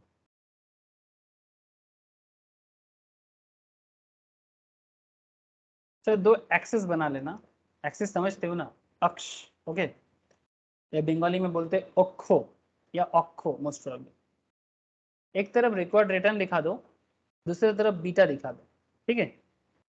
एक तरफ रिक्वायर्ड रिटर्न दिखा दो RE और दूसरी तरफ beta, this is your origin 0। अब आपके लिए एक ग्राफिकल प्रेजेंटेशन क्या समझाने का कोशिश कर रहा हूं मैं सर, एक जोन बनाओ। जोन मतलब ऐसा एक जोन रखो, इसका नाम दो RF। RF मतलब रिस्क फ्री, जैसे कि गवर्नमेंट सिक्योरिटी, ओके, जहां पर आपको रिस्क नहीं है, बिकॉज गवर्नमेंट डिफॉल्ट नहीं करता है नॉर्मली, ठीक है। बहुत हालत खराब हो, श्रीलंका जैसा हालत हो जाए या नेपाल जैसा हालत हो सकता है तो फिर डिफॉल्ट करेगा, या वेनेजुएला जैसा हालत होगा, तो ये तो बहुत ही खतरनाक बात है ना सर। एक्चुअली हम लोग कई बार गवर्नमेंट को क्रिटिसाइज करते हैं, पॉलिटिक्स करने के लिए पॉलिटिक्स करते हैं। बहुत बार मैंने देखा बहुत सारे लोगों को बात करते हुए, यस आई नो, बहुत सारे प्रॉब्लम होते हैं। एक सिंपल बात मुझे याद आ रहा है, जैसे मानो कि अगर आप, जैसे पेट्रोल डीजल प्राइस को लेके हम लोग कई बार बात करते हैं कि गवर्नमेंट क्या कर रहा है, पेट्रोल का दाम बढ़ रहा है, डीजल का दाम बढ़ रहा है। हाँ सच में आम आदमी को, हमें, आपको, सबको प्रॉब्लम हो रहा है, सबको प्रॉब्लम हो रहा है। लेकिन सवाल ये है सर कि पेट्रोल प्राइस बढ़ेगा तो हमें थोड़ा एडजस्टमेंट करना पड़ेगा कहीं ना कहीं। सर बहुत सारा कंट्री है जो सिर्फ पब्लिक को खुश करने के लिए जबरदस्ती सब्सिडी देके पेट्रोल प्राइस को कम रखते हैं ताकि पब्लिक खुश रहे और उनका गद्दी बचा रहे। ऐसे में कुछ कंट्री में, एक श्रीलंका भी है, ठीक है, पाकिस्तान है, और भी कंट्री है जो आमदनी कुछ नहीं है, खर्चा बहुत सारा है, लेकिन फिर भी पब्लिक को खुश रखना है, because petrol is a very sensitive concept, petrol diesel. अब फिर हम लोग यहाँ पर व्हाट्सएप स्टेटस देते हैं बहुत सारे लोग ये सब कंट्री को देखो, पेट्रोल का प्राइस कितना कम है, भारत को देखो लूट रहे हैं हम लोगों से, लेकिन कभी फैमिली मेंबर काउंट नहीं करता कि श्रीलंका का फैमिली मेंबर कितना है, पाकिस्तान का फैमिली मेंबर कितना है, और भारत का फैमिली मेंबर कितना है। ठीक है, देखो भाई मेंबरशिप अगर तो ज्यादा श्रीलंका होगा, का तो एक हाँ प्रॉब्लम हुआ कि कोविड और बाकी सब चीज के कारण वहाँ का सबसे बड़ा एक सोर्स है इनकम टूरिज्म का, श्रीलंका में बहुत पॉपुलर है, तो यस, फॉरेन वीजा बहुत कम हो गया उसके कारण। हाँ और वो तो वहाँ भी है। बहुत ज्यादा कम्युनल वायलेंस भी होता है, जिसके कारण वेस्ट से स्पेशली टूरिस्ट आना थोड़ा बंद कर दिया है। नहीं, तो इस तू जो बोल रहा है वो इकोनॉमिक्स तो मैं टाइम्स में क्लास, इसमें सब यस यस यस, तू सही बोला, एकदम सही बोला, तू एकदम सही बोला, वो तो मैंने क्लास में डिस्कस भी किया था कि श्रीलंका में क्यों ऐसा, लेकिन मैं आपको वो नहीं अब बता वो लोग सकता। को हो रहा है प्रॉब्लम हाँ बोलो। सब्सिडी में। अब जाके वो लोग को मतलब हो रहा है ये हाँ सब्सिडी मतलब, देने के कारण। हाँ अब वही तो वही कहीं से मैं आ बोल भी रहा नहीं हूँ। रहा। ठीक है, अगर आप बहुत जरूरत से ज्यादा सब्सिडी देते रहोगे ना, तो क्राइसिस सिचुएशंस में आप कंट्री को टैकल नहीं कर पाओगे। दैट इज द पॉइंट, मैं इस पॉइंट में एक्चुअली आज बात करना था। ठीक है, कि आप जरूरत से ज्यादा सब्सिडी देते रहोगे तो फिर जब प्रॉब्लम सिचुएशन आएगा तो तब क्या करोगे? हाँ, तब क्या करोगे? हाँ, वोट बैंक का राजनीति एक तरफ है सर, लेकिन रियल राजनीति एक तरफ है ना। राजनीति का मतलब ही होता है राजा का नीति।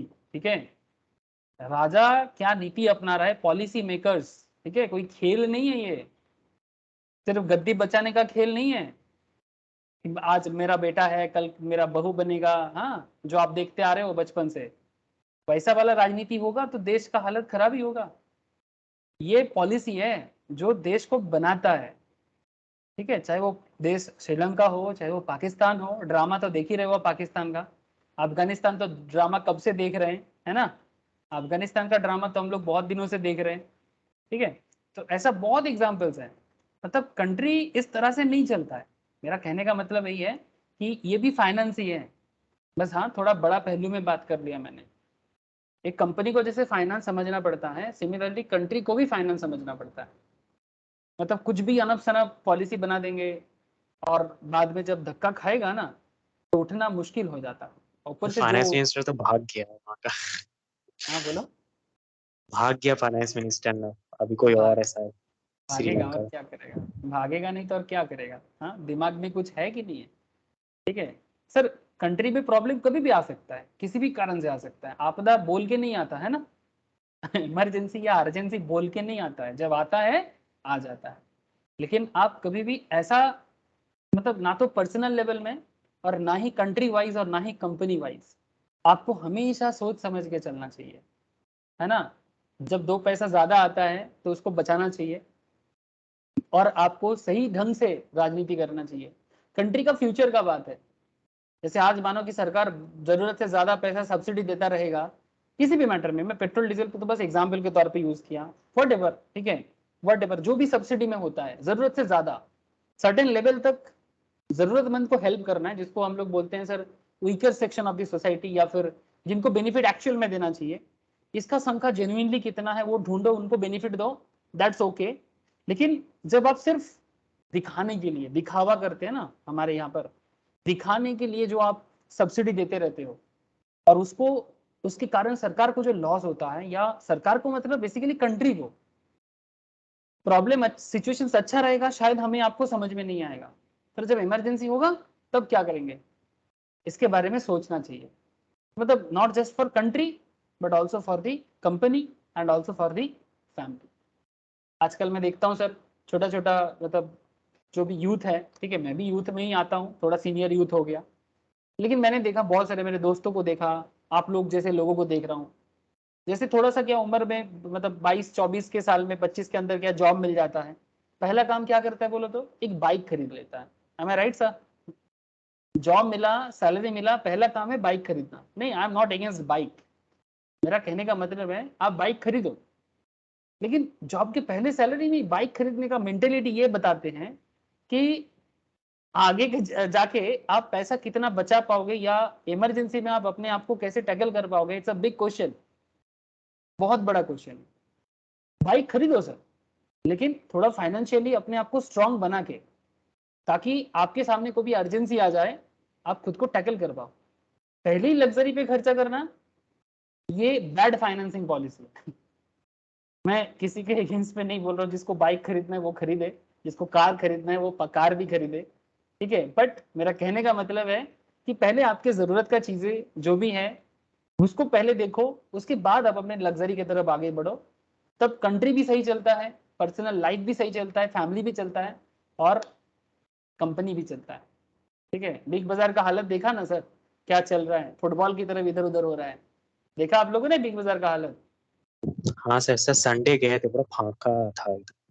फाका तो छोड़, वो तो अभी मतलब इंसॉल्वेंसी के कगार मतलब है, मतलब अभी रिलायंस भी नहीं मिलेगा, ऐसा ऐसा बात चल रहा है, रिलायंस भी नहीं लेगा या रिलायंस को नहीं देगा, ठीक है। लेंडर जो है, जो बिग बाजार को लोन दिया है, उनका मानना है कि रिलायंस को नहीं देना चाहिए, वो एसेट सेल करके अपना पैसा लेना चाहता है वगैरह वगैरह, अलग अलग थ्योरी चल रहा है मार्केट में। फुटबॉल की तरफ इधर उधर हो रहा है, क्या बोलूँ मैं। तो बैड फाइनेंसिंग पॉलिसी कंपनी का हालत भी खराब से खराब हालत में ला देता है सर। ठीक है सर, जस्ट एक मैं आपको बोलते बोलते बोल दिया। तो देखो सर, कंपनी का record rate of return, risk free situations और बीटा। बीटा मतलब रिस्क सिचुएशंस, मतलब risk factor, sensitivity factor, risk नहीं, sensitivity factor of a company. Say for example,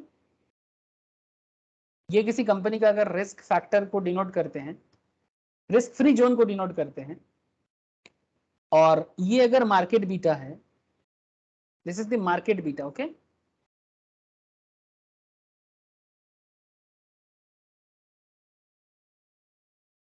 market beta, और ये जो स्लोप आपको यहाँ दिख रहा है, ये स्लोप जो है, this is market risk minus risk free zone. Market risk ये है और ये जो जोन है ये रिस्क फ्री जोन है, ठीक है। रिस्क फ्री जोन और मार्केट रिस्क से जो अंतर है वही आपका स्लोप है, ठीक है। तो यही स्लोप आपका रिस्क प्रीमियम को डिनोट करते हैं। रिस्क प्रीमियम कि किसी भी पर्टिकुलर स्टॉक का रिस्क प्रीमियम कितना होगा, वो बीटा से डिटरमाइन होता है। जो आपको मैं इतना देर से समझाने का कोशिश किया, उसको बस एक ग्राफिकल प्रेजेंटेशन देने का कोशिश किया, ठीक है। ये आरएफ है, ये मार्केट रिस्क है, ये मार्केट रिस्क, मार्केट है, ये मार्केट रिस्क जोन है बीटा का, ठीक है। और ये जो बीच का एरिया है, दिस इज द स्लोप, और ये स्लोप क्या बताते हैं, market risk minus risk free, that is risk premium, that is RP, या फिर आप ऐसे बोलो रिस्क प्रीमियम, जो आपने कैलकुलेट करना ऑलरेडी सीख गया, ठीक है। ओके, अब आपको मैं कुछ एग्जांपल कराता हूं।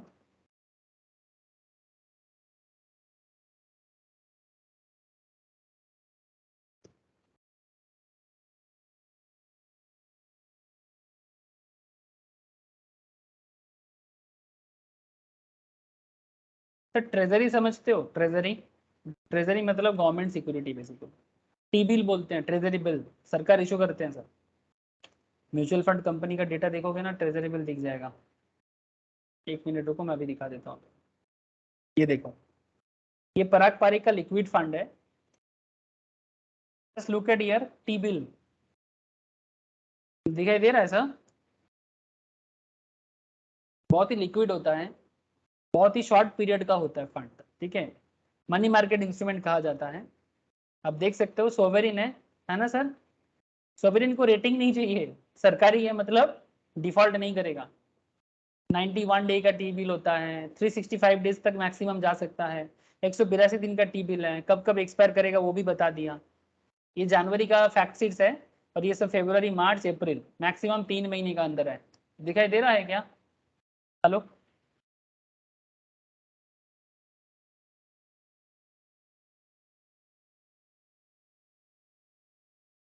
दिखाई दिया?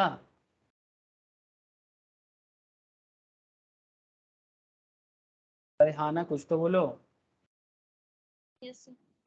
हाँ तो उसका नॉर्मली ट्रेजरी का रिटर्न जो देने का कॉन्सेप्ट है वो 3% 4% ऐसा ही होता है, बिकॉज बहुत ही शॉर्ट पीरियड पे होता है ना, 3 months maximum.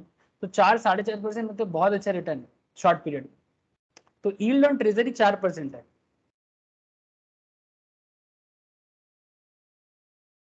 Expected return on market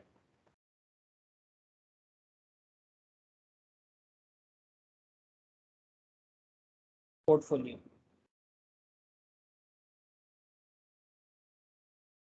expected return on market portfolio 13%, ठीक है, मतलब सेंसेक्स निफ्टी 13% के आसपास रिटर्न जनरेट कर रहा है।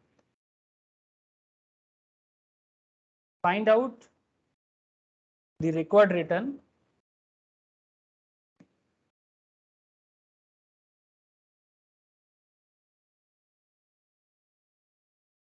on a stock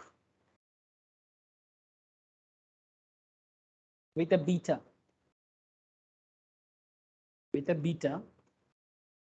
equals to 2। बोलो सर, इसका बीटा 2 है, ऐसे कंपनी का रिक्वायर्ड रिटर्न क्या होगा जब मार्केट पोर्टफोलियो 13% का है और ट्रेजरी बिल 4% का है। I am waiting for the answer. इतना हिंट दे सकता हूं,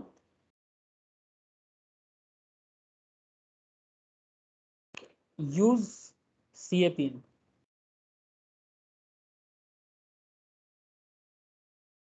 बोलो 2 मिनट के अंदर बताओ सर।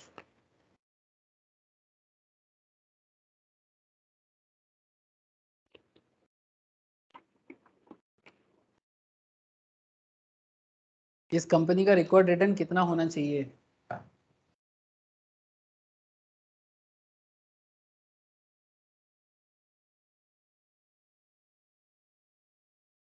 कोई ट्राई कर रहे हो क्या?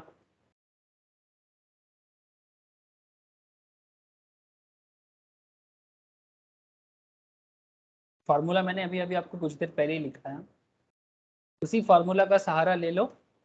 Record return equals to R F plus R M minus R F into beta. Risk free कितना है? 4%। रिस्क मार्केट रिस्क कितना है? 13%, है ना। मार्केट रिटर्न कितना है सर? 13%। और रिस्क फ्री रिटर्न कितना है? 4%। सर हाँ बोलो 18%। कितना? 18? नो सर, 18 कैसे होगा? 13 माइनस 4 9। 18%, 22%। 22%, thank you sir, 22%। आ गया सबको? CAPM मॉडल के हिसाब से पर्टिकुलर स्टॉक का रिकॉर्ड रिटर्न 22% होना चाहिए। बोलो सर, समझ में आया कि नहीं? हाँ सर। देखो सर, इतना देर से इतना मेहनत करने का ये फायदा होता है।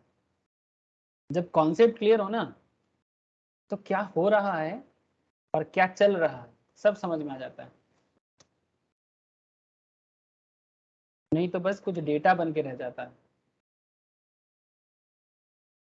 Yield on government security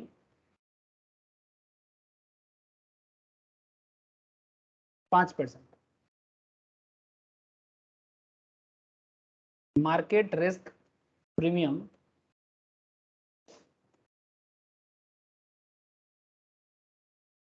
7%। Market risk premium 7%। Find out the required return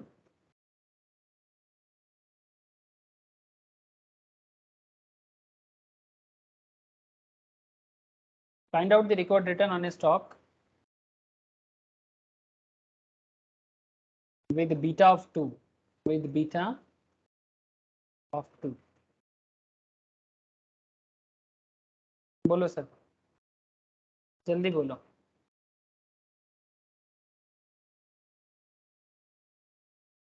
CAPM use करो और रिकॉर्ड रिटर्न बताओ।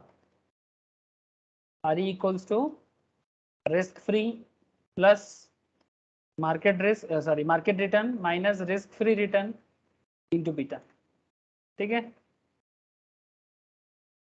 रिस्क फ्री कितना है? 5%।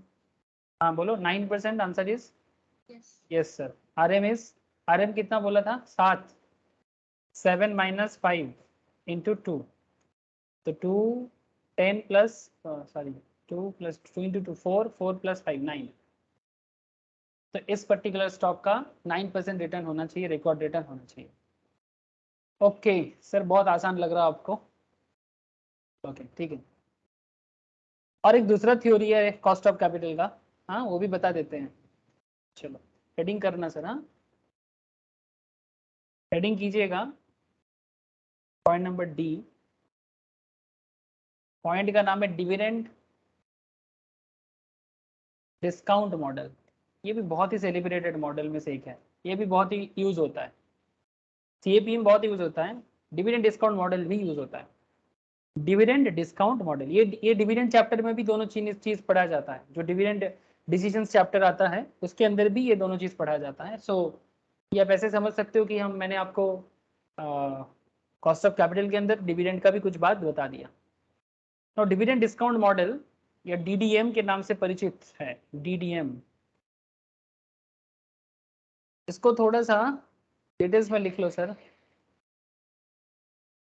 हियर वी सेट 2 टारगेट्स, यहाँ पर हम लोग 2 टारगेट बनाते हैं। We set 2 targets. Target 1,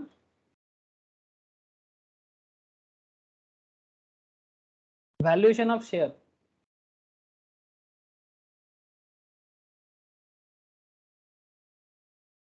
and दूसरा है टारगेट 2, कैलकुलेशन या calculating RE, that is record return using DDM, using DDM। ठीक है, 2 टारगेट से ये पर्टिकुलर एरिया कवर किया जाता है। थोड़ा मैं टारगेट 1 पे बात करता हूँ।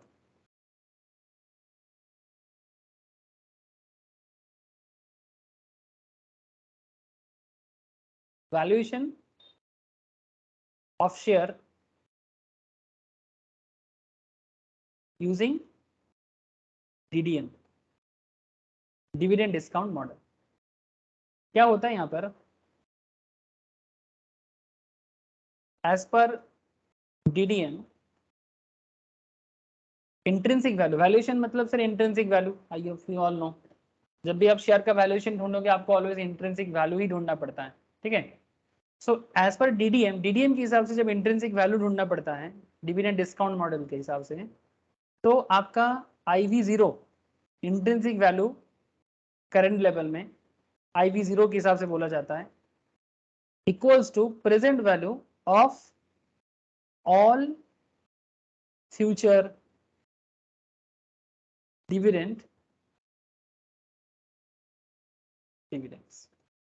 सर मतलब क्या है, आज अगर आप किसी पर्टिकुलर स्टॉक का इंट्रिंसिक वैल्यू या एक्चुअल वैल्यू फाइंड आउट करना चाहते हो तो फ्यूचर में दैट पर्टिकुलर स्टॉक या शेयर जो डिविडेंड आपको देगा उसको आप आज के डेट पे कन्वर्ट करो, फ्यूचर में जो मिलेगा उसको आज में कन्वर्ट करो, तो आपको इसका ओरिजिनल प्राइस पता चल जाएगा।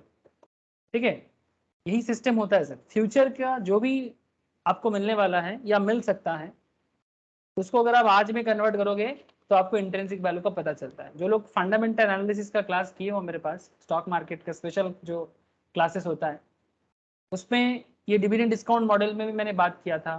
ठीक है, डिस्काउंटिंग टेक्निक के ऊपर बात होता है। मतलब वहां पर कॉन्सेप्ट ऐसे होता है कि जो फ्यूचर में होने वाला है उसको अगर आप आज कैलकुलेट कर पाते हो ना तो आप स्टॉक का सही दाम महसूस कर पाते हो या फील कर पाते हो। थोड़ा बहुत इधर उधर हो सकता है लेकिन स्टॉक का प्राइस ज्यादा है कि कम है ये कैलकुलेशन करने का तरीका आपको समझा जाता है। अब किसी भी स्टॉक एनालिसिस सॉफ्टवेयर में जाओ, जैसे एक फेमस है मनी कंट्रोल या टिकट टैप, आप वहां पर जाके चेक कर सकते हो। से फॉर एग्जांपल अगर मैं यहाँ पर चलो TCS देखते हैं, TCS में कुछ दिखता है कि नहीं। सर TCS का क्या बता रहा है, स्टॉक प्राइस करेंटली है 3,500। ठीक है सर, इंट्रिंसिक वैल्यू पे नजर देना, क्या बता रहा है सर इंट्रिंसिक वैल्यू,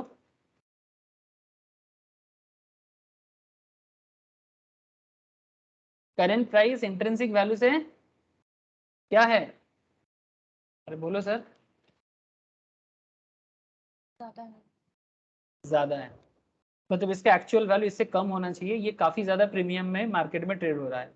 फिर टीसीएस जैसे स्टॉक में तो प्रीमियम बनता है ना, काफी यूनिक बिजनेस मॉडल है इसका, इसलिए थोड़ा ज्यादा में हाई रेट में ही चलता है ये।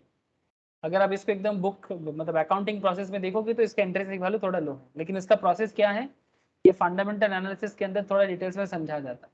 डिविडेंड डिस्काउंट मॉडल भी इसी का एक पार्ट है, वो भी एक तरीका होता है स्टॉक प्राइस को समझने का। ठीक है, जैसे अगर मैं थोड़ा सा आपको आईटीसी दिखाता हूँ, देखते हैं आईटीसी का क्या बताते हैं। सर आईटीसी का करेंट प्राइस 258 चल रहा है। ठीक है, जब 200 समथिंग था तब भी मैंने बोला था कि ये स्टॉक खरीद लो।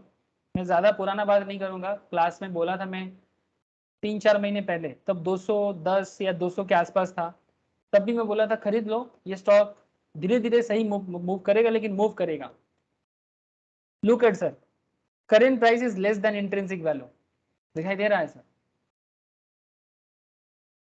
इसका जो वैल्यू होना चाहिए उससे कम में चल रहा है, मतलब ये आज नहीं तो कल अपना इंट्रिंसिक वैल्यू पे पहुंचेगा ही पहुंचेगा।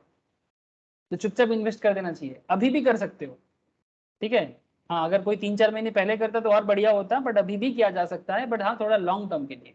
ठीक है, ये एक मैंने आपको सिंपल एनालिसिस दिया। ठीक है, बाकी ये सबको कैलकुलेट करने का तरीका है, उसी में से एक तरीका है डीडीएम मॉडल, जो मैं अभी आपको मैं बता रहा हूँ। लेकिन इसका डिस्काउंट मॉडल टेक्निक और बेहतरीन टेक्निक है, जो डिविडेंड डिसीजंस में या फिर फंडामेंटल एनालिसिस के अंदर भी आपको सीखने का मौका मिलता है। तो as per DDM intrinsic value equals to present value of all future dividends, इसका एक फॉर्मूला है। फॉर्मूला कैसा है चलो बताते हैं आपको।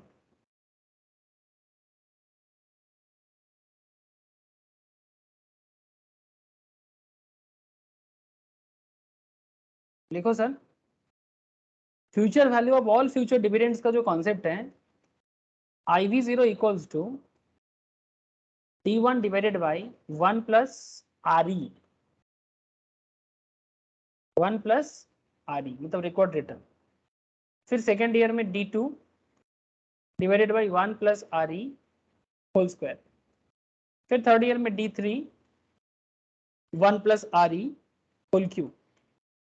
फिर D4 1 plus RE to the power 4। इस तरह से चलता जाएगा सर अप टू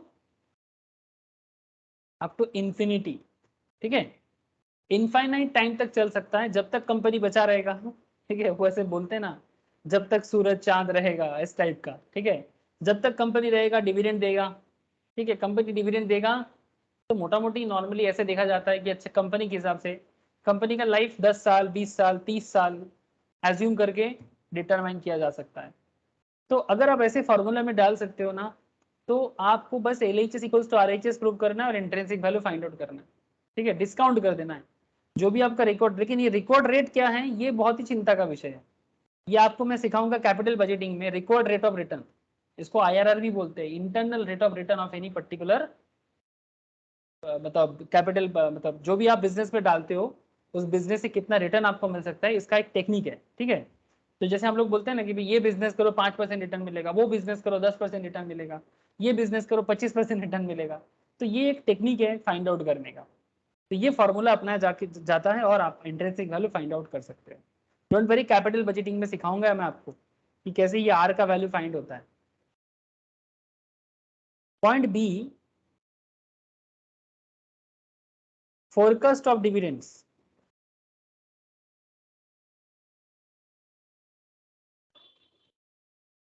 अब डिविडेंड फोरकास्टिंग क्या है? केस 1 सर, डिविडेंड फोरकास्ट का भी कॉन्सेप्ट है। एक कॉन्सेप्ट है no growth firm. Sir no growth मतलब बिजनेस में ग्रोथ नहीं है, no growth firm. Such firm has 100% payout ratio. Payout मतलब dividend payout, that is dividend per share equals to EPS, dividend per share equals to earning per share equals to perpetuity. तो ये उस stock के बारे में बात कर रहा हूँ मैं जो बिजनेस में ग्रोथ बहुत ही हल्का हो गया है। जैसे कि आईटीसी का फ्यूचर तो है बट करेंटली ग्रोथ नहीं है, जेन्युइन बात ही कर रहा हूँ मैं। फ्यूचर है इसका, इसके पास बहुत पैसा है, मेनली सिगरेट से पैसा कमाता था। अभी सिगरेट बिजनेस में एंटी एडवर्टाइजमेंट है सर, ठीक है, मतलब एंटी है ना सर, सिगरेट वगैरह बैन होने का बात किया जाता है, गुटखा वगैरह बैन है, लेकिन गुटखा इसका मेन बिजनेस नहीं है, सिगरेट इसका मेन कैश काउ है। अभी भी कमाते हैं बट नेगेटिव सेंटीमेंट के साथ कमाते हैं, है ना। जो चीज का बेचते हैं, जो सिगरेट बेचते हैं, उस सिगरेट के फोटो देख के डर लगेगा, है ना। और यूथ काफी सिगरेट से आजकल परहेज कर रहे हैं, है ना। मैं जितना मैं देख रहा हूँ पहले से सिगरेट, पता नहीं मेरा एनालिसिस गलत भी हो सकता है, बट आजकल मैं देखता हूँ इतना सिगरेट प्रेमी नहीं है लोग। जो भी हो, बाकी आप लोगों को भी अपना अपना पता होगा, कंपनी को उससे ज्यादा पता होगा कि सिगरेट का सेल बढ़ा है कि गिरा है। बट आईटीसी के स्टॉक से पता चलता है कि इस आईटीसी का बिजनेस सिगरेट से कम हो गया है, इतना तो मैं आपको बोल सकता हूँ, ये डेटा है मेरे पास, ठीक है। कुछ कंपनी ऐसे हैं जैसे कि कोल इंडिया, ठीक है। सर बोलो सर। आईटीसी का स्टॉक प्राइस उसका इन्वेस्टर्स के वजह से नहीं नीचे आया, लाइक वो नेगेटिव एडवर्टीजमेंट के लिए भी इन्वेस्टर्स इन्फ्लुएंस हुआ ना, कि मतलब नेगेटिव एडवर्टीजमेंट के साथ कैसे बिजनेस होगा करके बोल के। यस यस यस यस, वही रीजन है एक्चुअली, वही वन ऑफ द रीजन है। केस स्टडीज किया था तो बहुत दिन पहले क्लास में कि आईटीसी का एक प्रॉब्लम ये है कि इतना नेगेटिव सेंटीमेंट काम कर रहा है आजकल बिजनेस पॉइंट ऑफ व्यू से अगर देखा जाए, ठीक है। मैं अभी सामाजिक बात नहीं करूंगा because it's all about business now, ठीक है, क्योंकि हमेशा मेरा रोल चेंज हो जाता है ना जब मैं लॉ पढ़ाता हूँ तब मैं सामाजिक बात करने लगता हूँ, अब मैं बिजनेस बता रहा हूँ तो मैं सामाजिक बात नहीं करूंगा, ठीक है। लेकिन इसका इफेक्ट कैसे बिजनेस में आता है वो मैं आपको बता रहा हूँ। आईटीसी सिगरेट बेच के ही पैसा कमाया है, ये कॉपी किताब बेच के कितना कमा सकता है सर, या फिर बिस्किट्स बेच के, नूडल्स बेच के। आजकल मसाला इंडस्ट्री में आया है सर, ठीक है। अब देखना ये है कि मसाला बिजनेस में किस तरह से अपने आप को बना पाते हैं, बट सिगरेट जैसा प्रॉफिट तो पॉसिबल नहीं है। आजकल आईटी में भी आ रहा है, इंफॉर्मेशन टेक्नोलॉजी में भी आना चाहता है आईटीसी, सो अभी देखना ही है। लेकिन ये वन ऑफ द रीजन है कि आईटीसी का स्टॉक में जो स्लॉथ नजर आया, जो स्लोनेस नजर आया, ये mainly because negative sentiment of cigarette business and everything. आजकल सिगरेट को प्रमोट भी करने नहीं देता है सर, लॉ ऐसा हो गया है कि सिगरेट को प्रमोट भी नहीं करने देता। पहले पहले व्हील्स इतना प्रमोशन होता था, आजकल तो ऐसा प्रमोशन होता ही नहीं है। उल्टा आप मूवी हॉल में मूवी देखने जाओ, सबसे पहले आपको सिगरेट का एक एंटी सिगरेट पीने का एक एडवर्टाइजमेंट आता है ना सर। क्या आप लोग देखे होंगे ना, हाँ सर। फेफड़ा को ये कर देता है, वो कर देता है। हाँ जरूर करता है, मैं भी मानता हूँ जरूर करता है। मेरा पापा बहुत ज्यादा सिगरेट पीते हैं सर, ठीक है, इतना ज्यादा पीते हैं कि मैं क्या बोलूं, मना करता हूँ बट नशा चीज ऐसे ही है, कम करना मुश्किल हो जाते हैं। डॉक्टर बार बार मना करते हैं कम पिया कीजिए, लंग्स खराब हो रहा है, सुनता नहीं है। जो भी हो, सब अपना अपना किस्मत लेके आया है, जो करेगा करेगा। बट जो भी करे, जो भी पिए, अच्छा नहीं है सर, जरूरत से ज्यादा कोई भी चीज अच्छा नहीं है। थोड़ा बहुत ठीक है, कम ज्यादा चलता है, बट इतना ज्यादा कोई भी चीज में, वो बोलते हैं ना ग्रीडीनेस, या फिर मतलब ये जो होता है ना, हम लोग इसके बिना मैं रह नहीं सकता, ये चीज ही बेकार होता है कि आप किसी चीज के बिना रह नहीं सकते, ये बहुत ही खराब चीज होता है। जो भी हो, एक फिर से सामाजिक बात कर लिया, छोड़ो सर। कोल इंडिया, ये भी देखो डिविडेंड रिटर्न बहुत अच्छा देता है, बिकॉज कोल बिजनेस में बहुत ग्रोथ कुछ है नहीं, ठीक है, जितना है नीड के हिसाब से है, बट हाईफाई ग्रोथ आपको नहीं दिखेगा। ये भी बहुत स्टेबल स्टॉक है, डिविडेंड अच्छा देता है, इसलिए स्टॉक में ग्रोथ दिखता है जितना है, डिविडेंड की वजह से आप देख सकते हो। Stock offers good dividend returns, ठीक है। तो ये कुछ पैरामीटर्स है कंपनी को एनालाइज करने का। अब कहने का मतलब ये है sir, growth firm, no growth firm. No growth firm मतलब जिसमें ग्रोथ नहीं है, बिजनेस में अभी फ्यूचर उतना दिखाई नहीं दे रहा है। आईटीसी में ग्रोथ हो सकता है अगर वो सही बिजनेस मॉडल अपनाए तो, पैसा बहुत है उसके पास, ओके। तो growth firm, no growth firm is a big यार मैटर। হোটেল চেনগুলোকেও তো বাড়াচ্ছে ম্যারিয়টের সঙ্গে কোলাবোরেশনে। हाँ कर रहा है, बट होटल बिजनेस देखने में जितना अच्छा लगता है उतना ही भयंकर है, ठीक है। अभी कोलकाता तो में क्या, खराब हालत में है। Hotel business. होटल बिजनेस देखने में बहुत अच्छा लगता है, बट इट्स रियली, जैसे ये रॉयल बंगाल बना है ना सर, रॉयल बंगाल क्या नाम है, आईटीसी किसी royal Bengal. Royal Bengal, seriously देख के बहुत ही अच्छा लगता है, बट ऐसे बिजनेस से प्रॉफिट जनरेट करना इतना आसान नहीं है। होटल चेन अभी इंडिया जैसा कंट्री में, सर इंडिया जैसा कंट्री में प्रॉब्लम क्या है सर? प्रॉब्लम ये है कि इंडिया डेवलप तो हो रहा है, डेवलप है सर भारत, बट भारत में मिडिल क्लास भी बहुत रहते हैं ना। आप यहाँ पर मिडिल क्लास के लिए कुछ करो तो बहुत प्रॉफिटेबल हो जाते हैं, सर लेकिन ये रिच, एक्चुअली ये होटल फॉरेनर लोग के लिए स्पेशली बना हुआ है, वो लोग जो बिजनेस पर्पज से आते हैं ना। एग्जैक्टली, ये खुद भी देखे हैं मैंने, सीपीए अकाउंटेंट लोग को भी यही रखता है। यस आप सही बोल रहे हो। मेनली फॉरेनर्स के लिए, विदेश से जो आते हैं या फिर अलग स्टेट से जो आते हैं, जो रिच क्लास के लिए मेनली ऐसे होटल बनाया जाता है। बट अभी देखना ये होता है कि ये जो अलग अलग जगह में होटल बनाते हैं, ठीक है, जैसे कौन से स्टेट में कितना बिजनेस ट्रांजैक्शन हो रहा है, बिजनेस कहाँ डेवलप कर रहा है, ठीक है। अब देखो कंपनी होटल तो बना देते हैं, लेकिन बाद में अगर वो होटल उस हिसाब से नहीं चल पाता है, या फिर जितना इसका खर्चा है वो खर्चा अगर नहीं उठा पाते हैं ना, तो वो प्रॉफिटेबल नहीं होता। आईटीसी होटल से इतना नहीं कमाते हैं सर, अभी भी होटल बिजनेस से आईटीसी का इनकम करने का जो परसेंटेज है बहुत ही लो है। अब फ्यूचर बोलेगा, क्योंकि भारत बदल रहा है, may be 10 years 20 years later ये बहुत अच्छा पैसा जनरेट कर सकता है, मे बी, बट दावे से कहना मुश्किल है। बट मेरे को लगता है करेगा, बिकॉज सिनेरियो बदल रहा है, भारत का बिजनेस सिनेरियो बदल रहा है, तो उस हिसाब से देखा जाए तो फ्यूचर है इसका। बट अगर करंट सिचुएशन देखो तो नॉट एज सच, तो तब जितना आपको दिखता है या लगता है कि क्या प्रॉफिटेबल है, बट उतना भी कुछ प्रॉफिट है नहीं करेंटली। बाकी मतलब ये मैं बता रहा हूँ कंपनी का जो एनालिसिस से ही बता रहा हूँ कि होटल चेन से आईटीसी अभी भी वो प्रॉफिट नहीं कमा पाया जितना इसने खर्चा किया।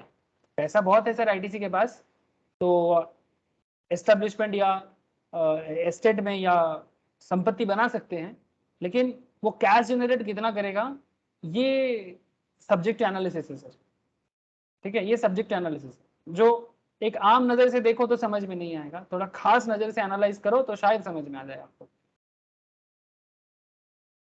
ठीक है। ऐसे तो ये आईटीसी का और भी बहुत सारा होटल है, बैंगलोर में भी बहुत अच्छा अच्छा होटल चेन है इसका।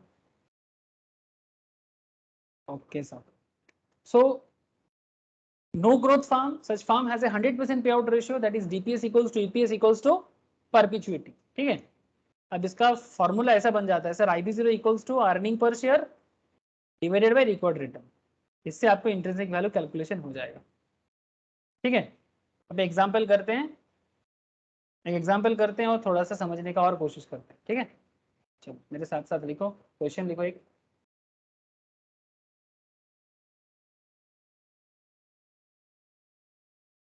The stock of X Limited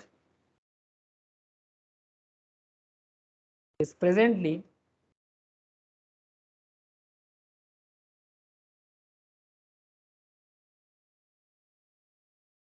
trading at ₹180.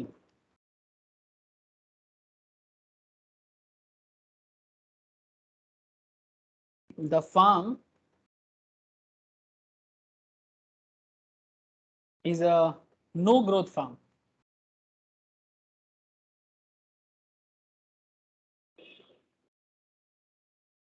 With 100% payout ratio.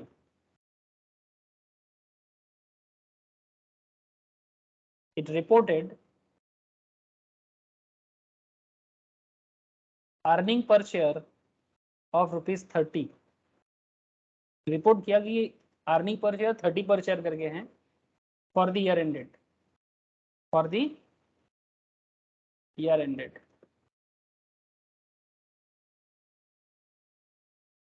Beta of the stock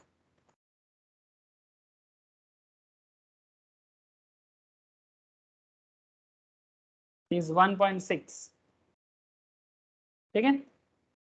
risk free is 5%, market में जो रिस्क फ्री रिटर्न है वो 5% है, एंड मार्केट रिस्क प्रीमियम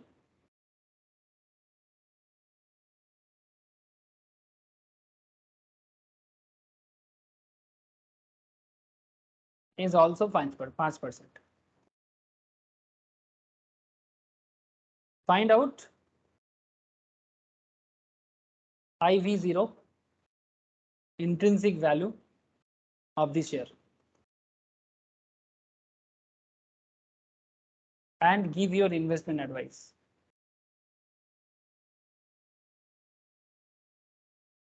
फटाफट करो सर. चलो हिंट दे रहा हूं आपको.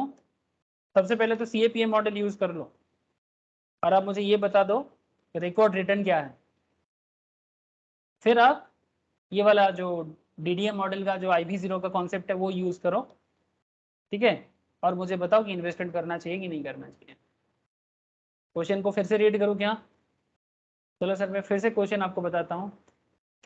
Stock of X limited is presently trading 180 करके चल रहा है. The firm is no growth firm, business पे ग्रोथ नहीं है, इसीलिए ग्रोथ नहीं है इसलिए क्या करते हैं, डिविडेंड जो आता है ना, कंपनी जो कमाते हैं वो डिविडेंड दे देते हैं. Earning per share of ₹30 for the year ended. Beta है 1.6 मतलब सेंसिटिविटी. रिस्क फ्री है रिटर्न मार्केट में 5%.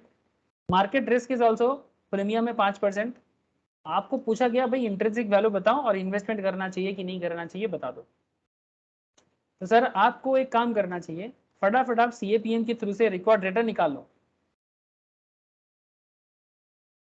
सर बोलो. IV0 600. हाँ IV0 600 मतलब इंट्रिंसिक वैल्यू 600 है. 600? नो सर कुछ गड़बड़ लग रहा है. मार्केट प्राइस 180, इंट्रिंसिक वैल्यू 600, बहुत ज्यादा नहीं हो गया सर? सर RE कितना 5% नहीं है? 5% कैसे होगा सर? रिस्क फ्री तो 5% है. सर RE8 मार्केट प्रीमियम दोनों तो 5% है. हाँ तो बीटा यूज करो.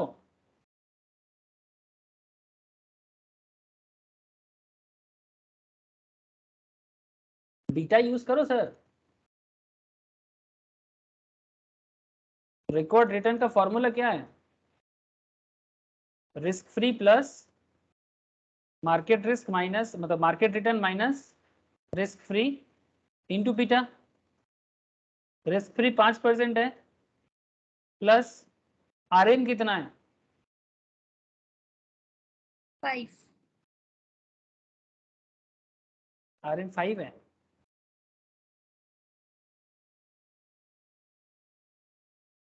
और रिस्क फ्री 5. तो 0 हो जाएगा. 5 - 5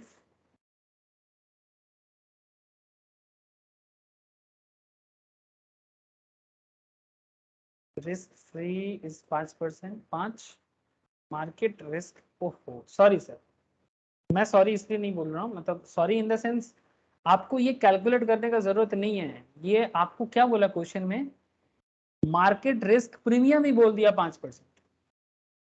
सो आपको कुछ नहीं करना है, सिर्फ देखो सर लैंग्वेज देखो, आप भी नहीं समझ पाए मैं भी नहीं समझ पाया जल्दी में. 5 + 5 ना, मतलब RM - RF means risk premium ना. हेलो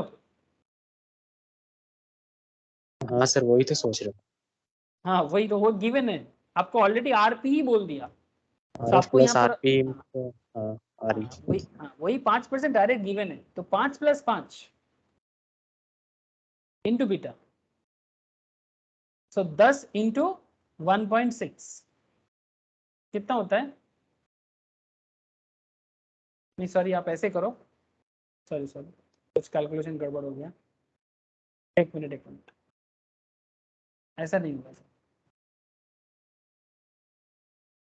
पहले ब्रैकेट का काम करना चाहिए. 5 तो था ही, इधर 5 है, 5 इंटू बीटा करो मतलब 1.6 करो, जो आएगा उसको 5 के साथ ऐड करो मतलब 5 + 5 × 1.6 कितना होता है? 13. सॉरी गलत हो गया था सर, ठीक है, बचपन वाला मिस्टेक कर दिया था. पहले ब्रैकेट का काम, फिर इंटू का काम, फिर प्लस का काम, ऐसे होगा ना. तो 13% बॉडमास रूल यूज होता है ना. हाँ 13%. तो आ गया सर रिकॉर्ड रिटर्न 13%. अब रिकॉर्ड रिटर्न मिल गया तो फिर IV0 निकल जाएगा ना। IV0 का फॉर्मूला क्या है? EPS/RE, अभी अभी आपको लिखा है मैंने। अर्निंग पर शेयर आपका 30 है और रिकॉर्ड रिटर्न 13 है, तो 30/13 मतलब 0.13 कर दो, कितना हो रहा है देखो। 230.76। 0.766 या 77 ना।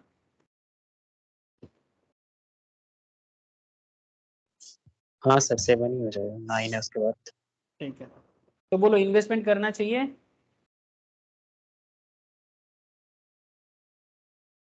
हाँ। Yes, because current market price is lower than intrinsic value, है ना। हाँ तो आज नहीं तो कल वो इंट्रिंसिक वैल्यू पे पहुंचेगा ही पहुंचेगा, मतलब ये मान्यता है अगर बिजनेस का बाकी सब चीज सही है तो। ठीक है, तो फिर आराम से अब इन्वेस्टमेंट के लिए एडवाइस दे सकते हो, तो लिख लो।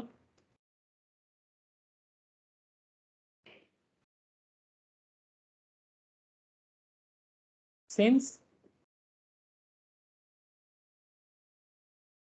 actual market price,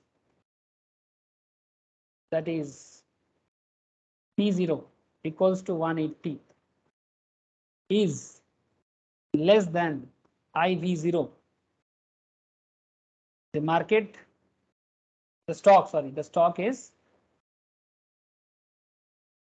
trading cheap, सस्ता चल रहा है, the stock is trading cheap, so investor can purchase।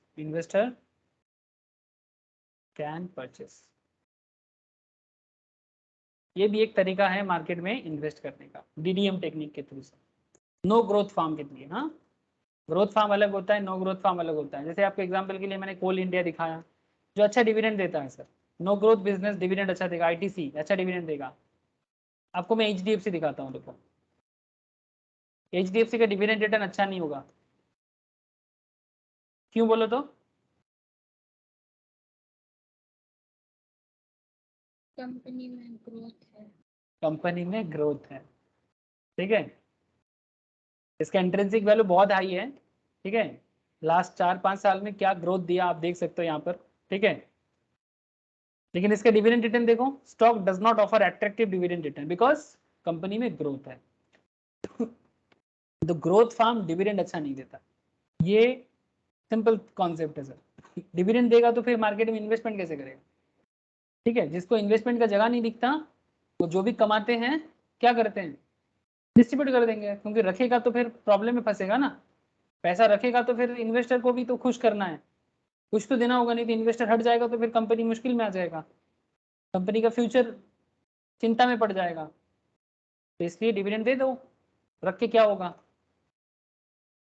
Reserve को खाली भी तो करना चाहिए, फालतू पड़ा रहेगा तो मुश्किल है। तो ऐसे होता है सर, CAPM मॉडल के थ्रू से आप इस तरह से क्वेश्चन को सॉल्व कर सकते हो, DDM मॉडल के थ्रू से आप ऐसे क्वेश्चन को सॉल्व कर सकते हो। अच्छा, कुछ क्वेश्चन लिखोगे? चलो मेरे साथ साथ कुछ क्वेश्चन लिखो ना सर, घर पे करोगे, प्लीज राइट डाउन सर। हाँ,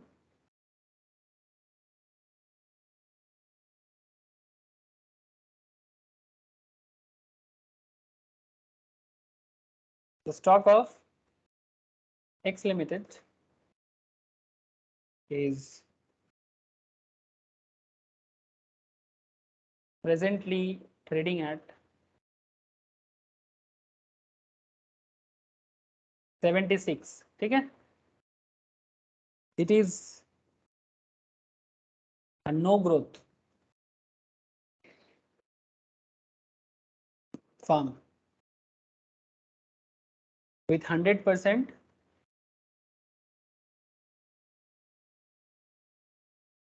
payout ratio।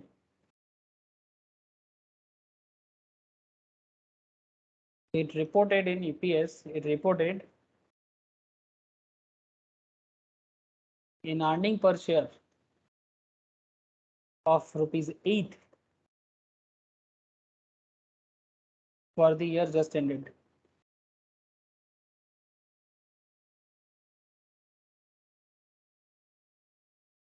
ठीक है, कुछ और भी इंफॉर्मेशन आपको दिया है. It has been found that when the market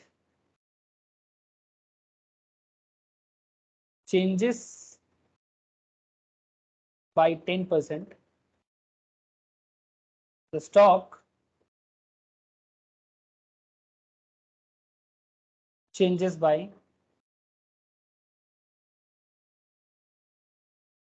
25%.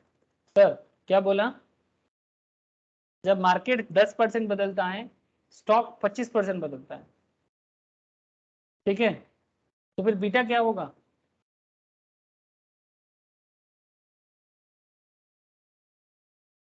जब मार्केट 10% बदलता है, स्टॉक 25% बदलता है, बीटा क्या हो जाएगा?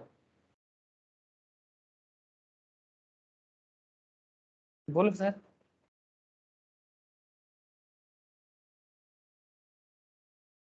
सर 25/10 करो, 2.5 हो जाएगा. समझ में आया? हेलो,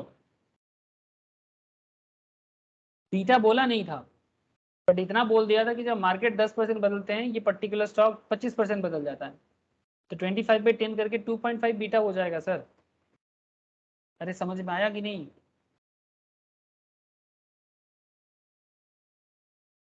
मार्केट में रिस्क फ्री रिटर्न है 6% का, और RM माइनस RF भी बता दिया 8% का. आपको पूछा है IV0 of the stock and give your advice.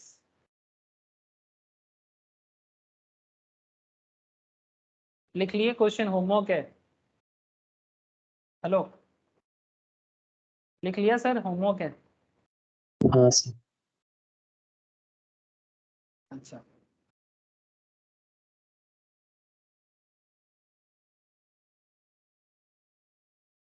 और दो क्वेश्चन लिखो. अच्छा, क्वेश्चन लिखने से पहले एक केस लिखो सर. जैसे मैं आपको DDM का केस 1 लिखा रहा था, ये DDM का केस 2 है. ठीक है, सिंपल है. इसको लिखना सर, कांस्टेंट ग्रोथ, मतलब नो ग्रोथ नहीं सर, कांस्टेंट ग्रोथ. ठीक है, कांस्टेंट ग्रोथ DDM. ठीक है, जब बात कांस्टेंट ग्रोथ की हो तब क्या होता है? In this case farm or company,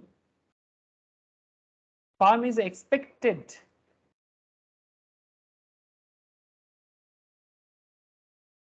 to pay dividend, that is D1, which is expected to grow at a constant rate, a constant growth rate. मतलब ग्रोथ है बट कॉन्स्टेंटली है. That is G per annum, मतलब एक particular amount से बढ़ता है, G per annum. से for example 1%, 2%. ठीक है, G per annum, for ever, हमेशा के लिए. तब IV0 क्या हो जाएगा? फॉर्मूला थोड़ा सा change, D1 divided by written, record return minus G. ठीक है, ये फॉर्मूला यूज होता है तब जब फॉरएवर के लिए कांस्टेंट ग्रोथ होगा, तब फॉर्मूला ऐसा हो जाएगा. थोड़ा याद रखिएगा. ठीक है, बस और कुछ नहीं है. साथ में दो क्वेश्चन ऐड कर लीजिए.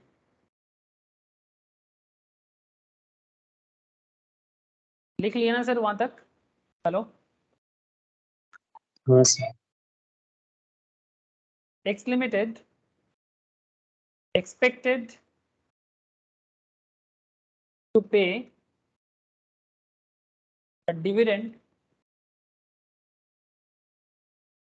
of rupees 5 next year. this is expected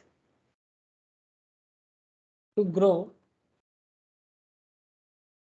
at 4% per annum for ever, हमेशा के लिए, if equity capitalization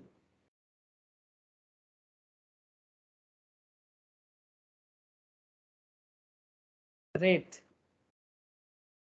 is the cost of equity, the rate capitalization rate मतलब record rate of return basically. If equity capitalization rate is 14%, okay, per annum, find out IV0 of the stock.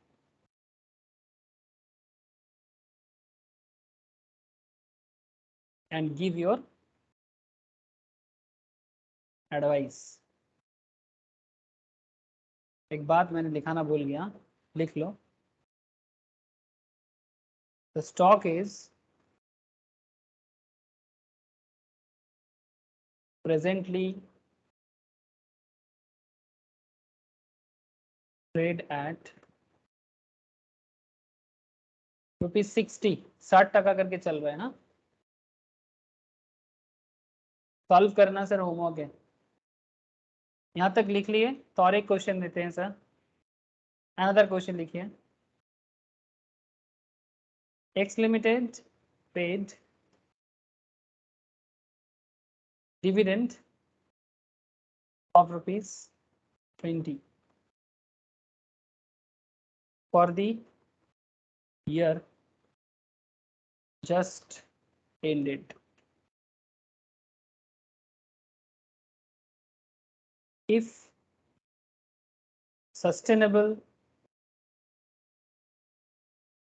growth rate is 6% per annum forever,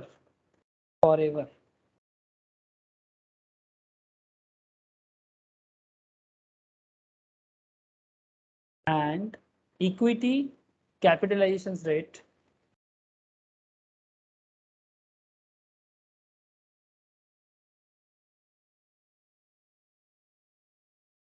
is 18% per annum, find out IV0 and IV0 बस IV0 of the stock.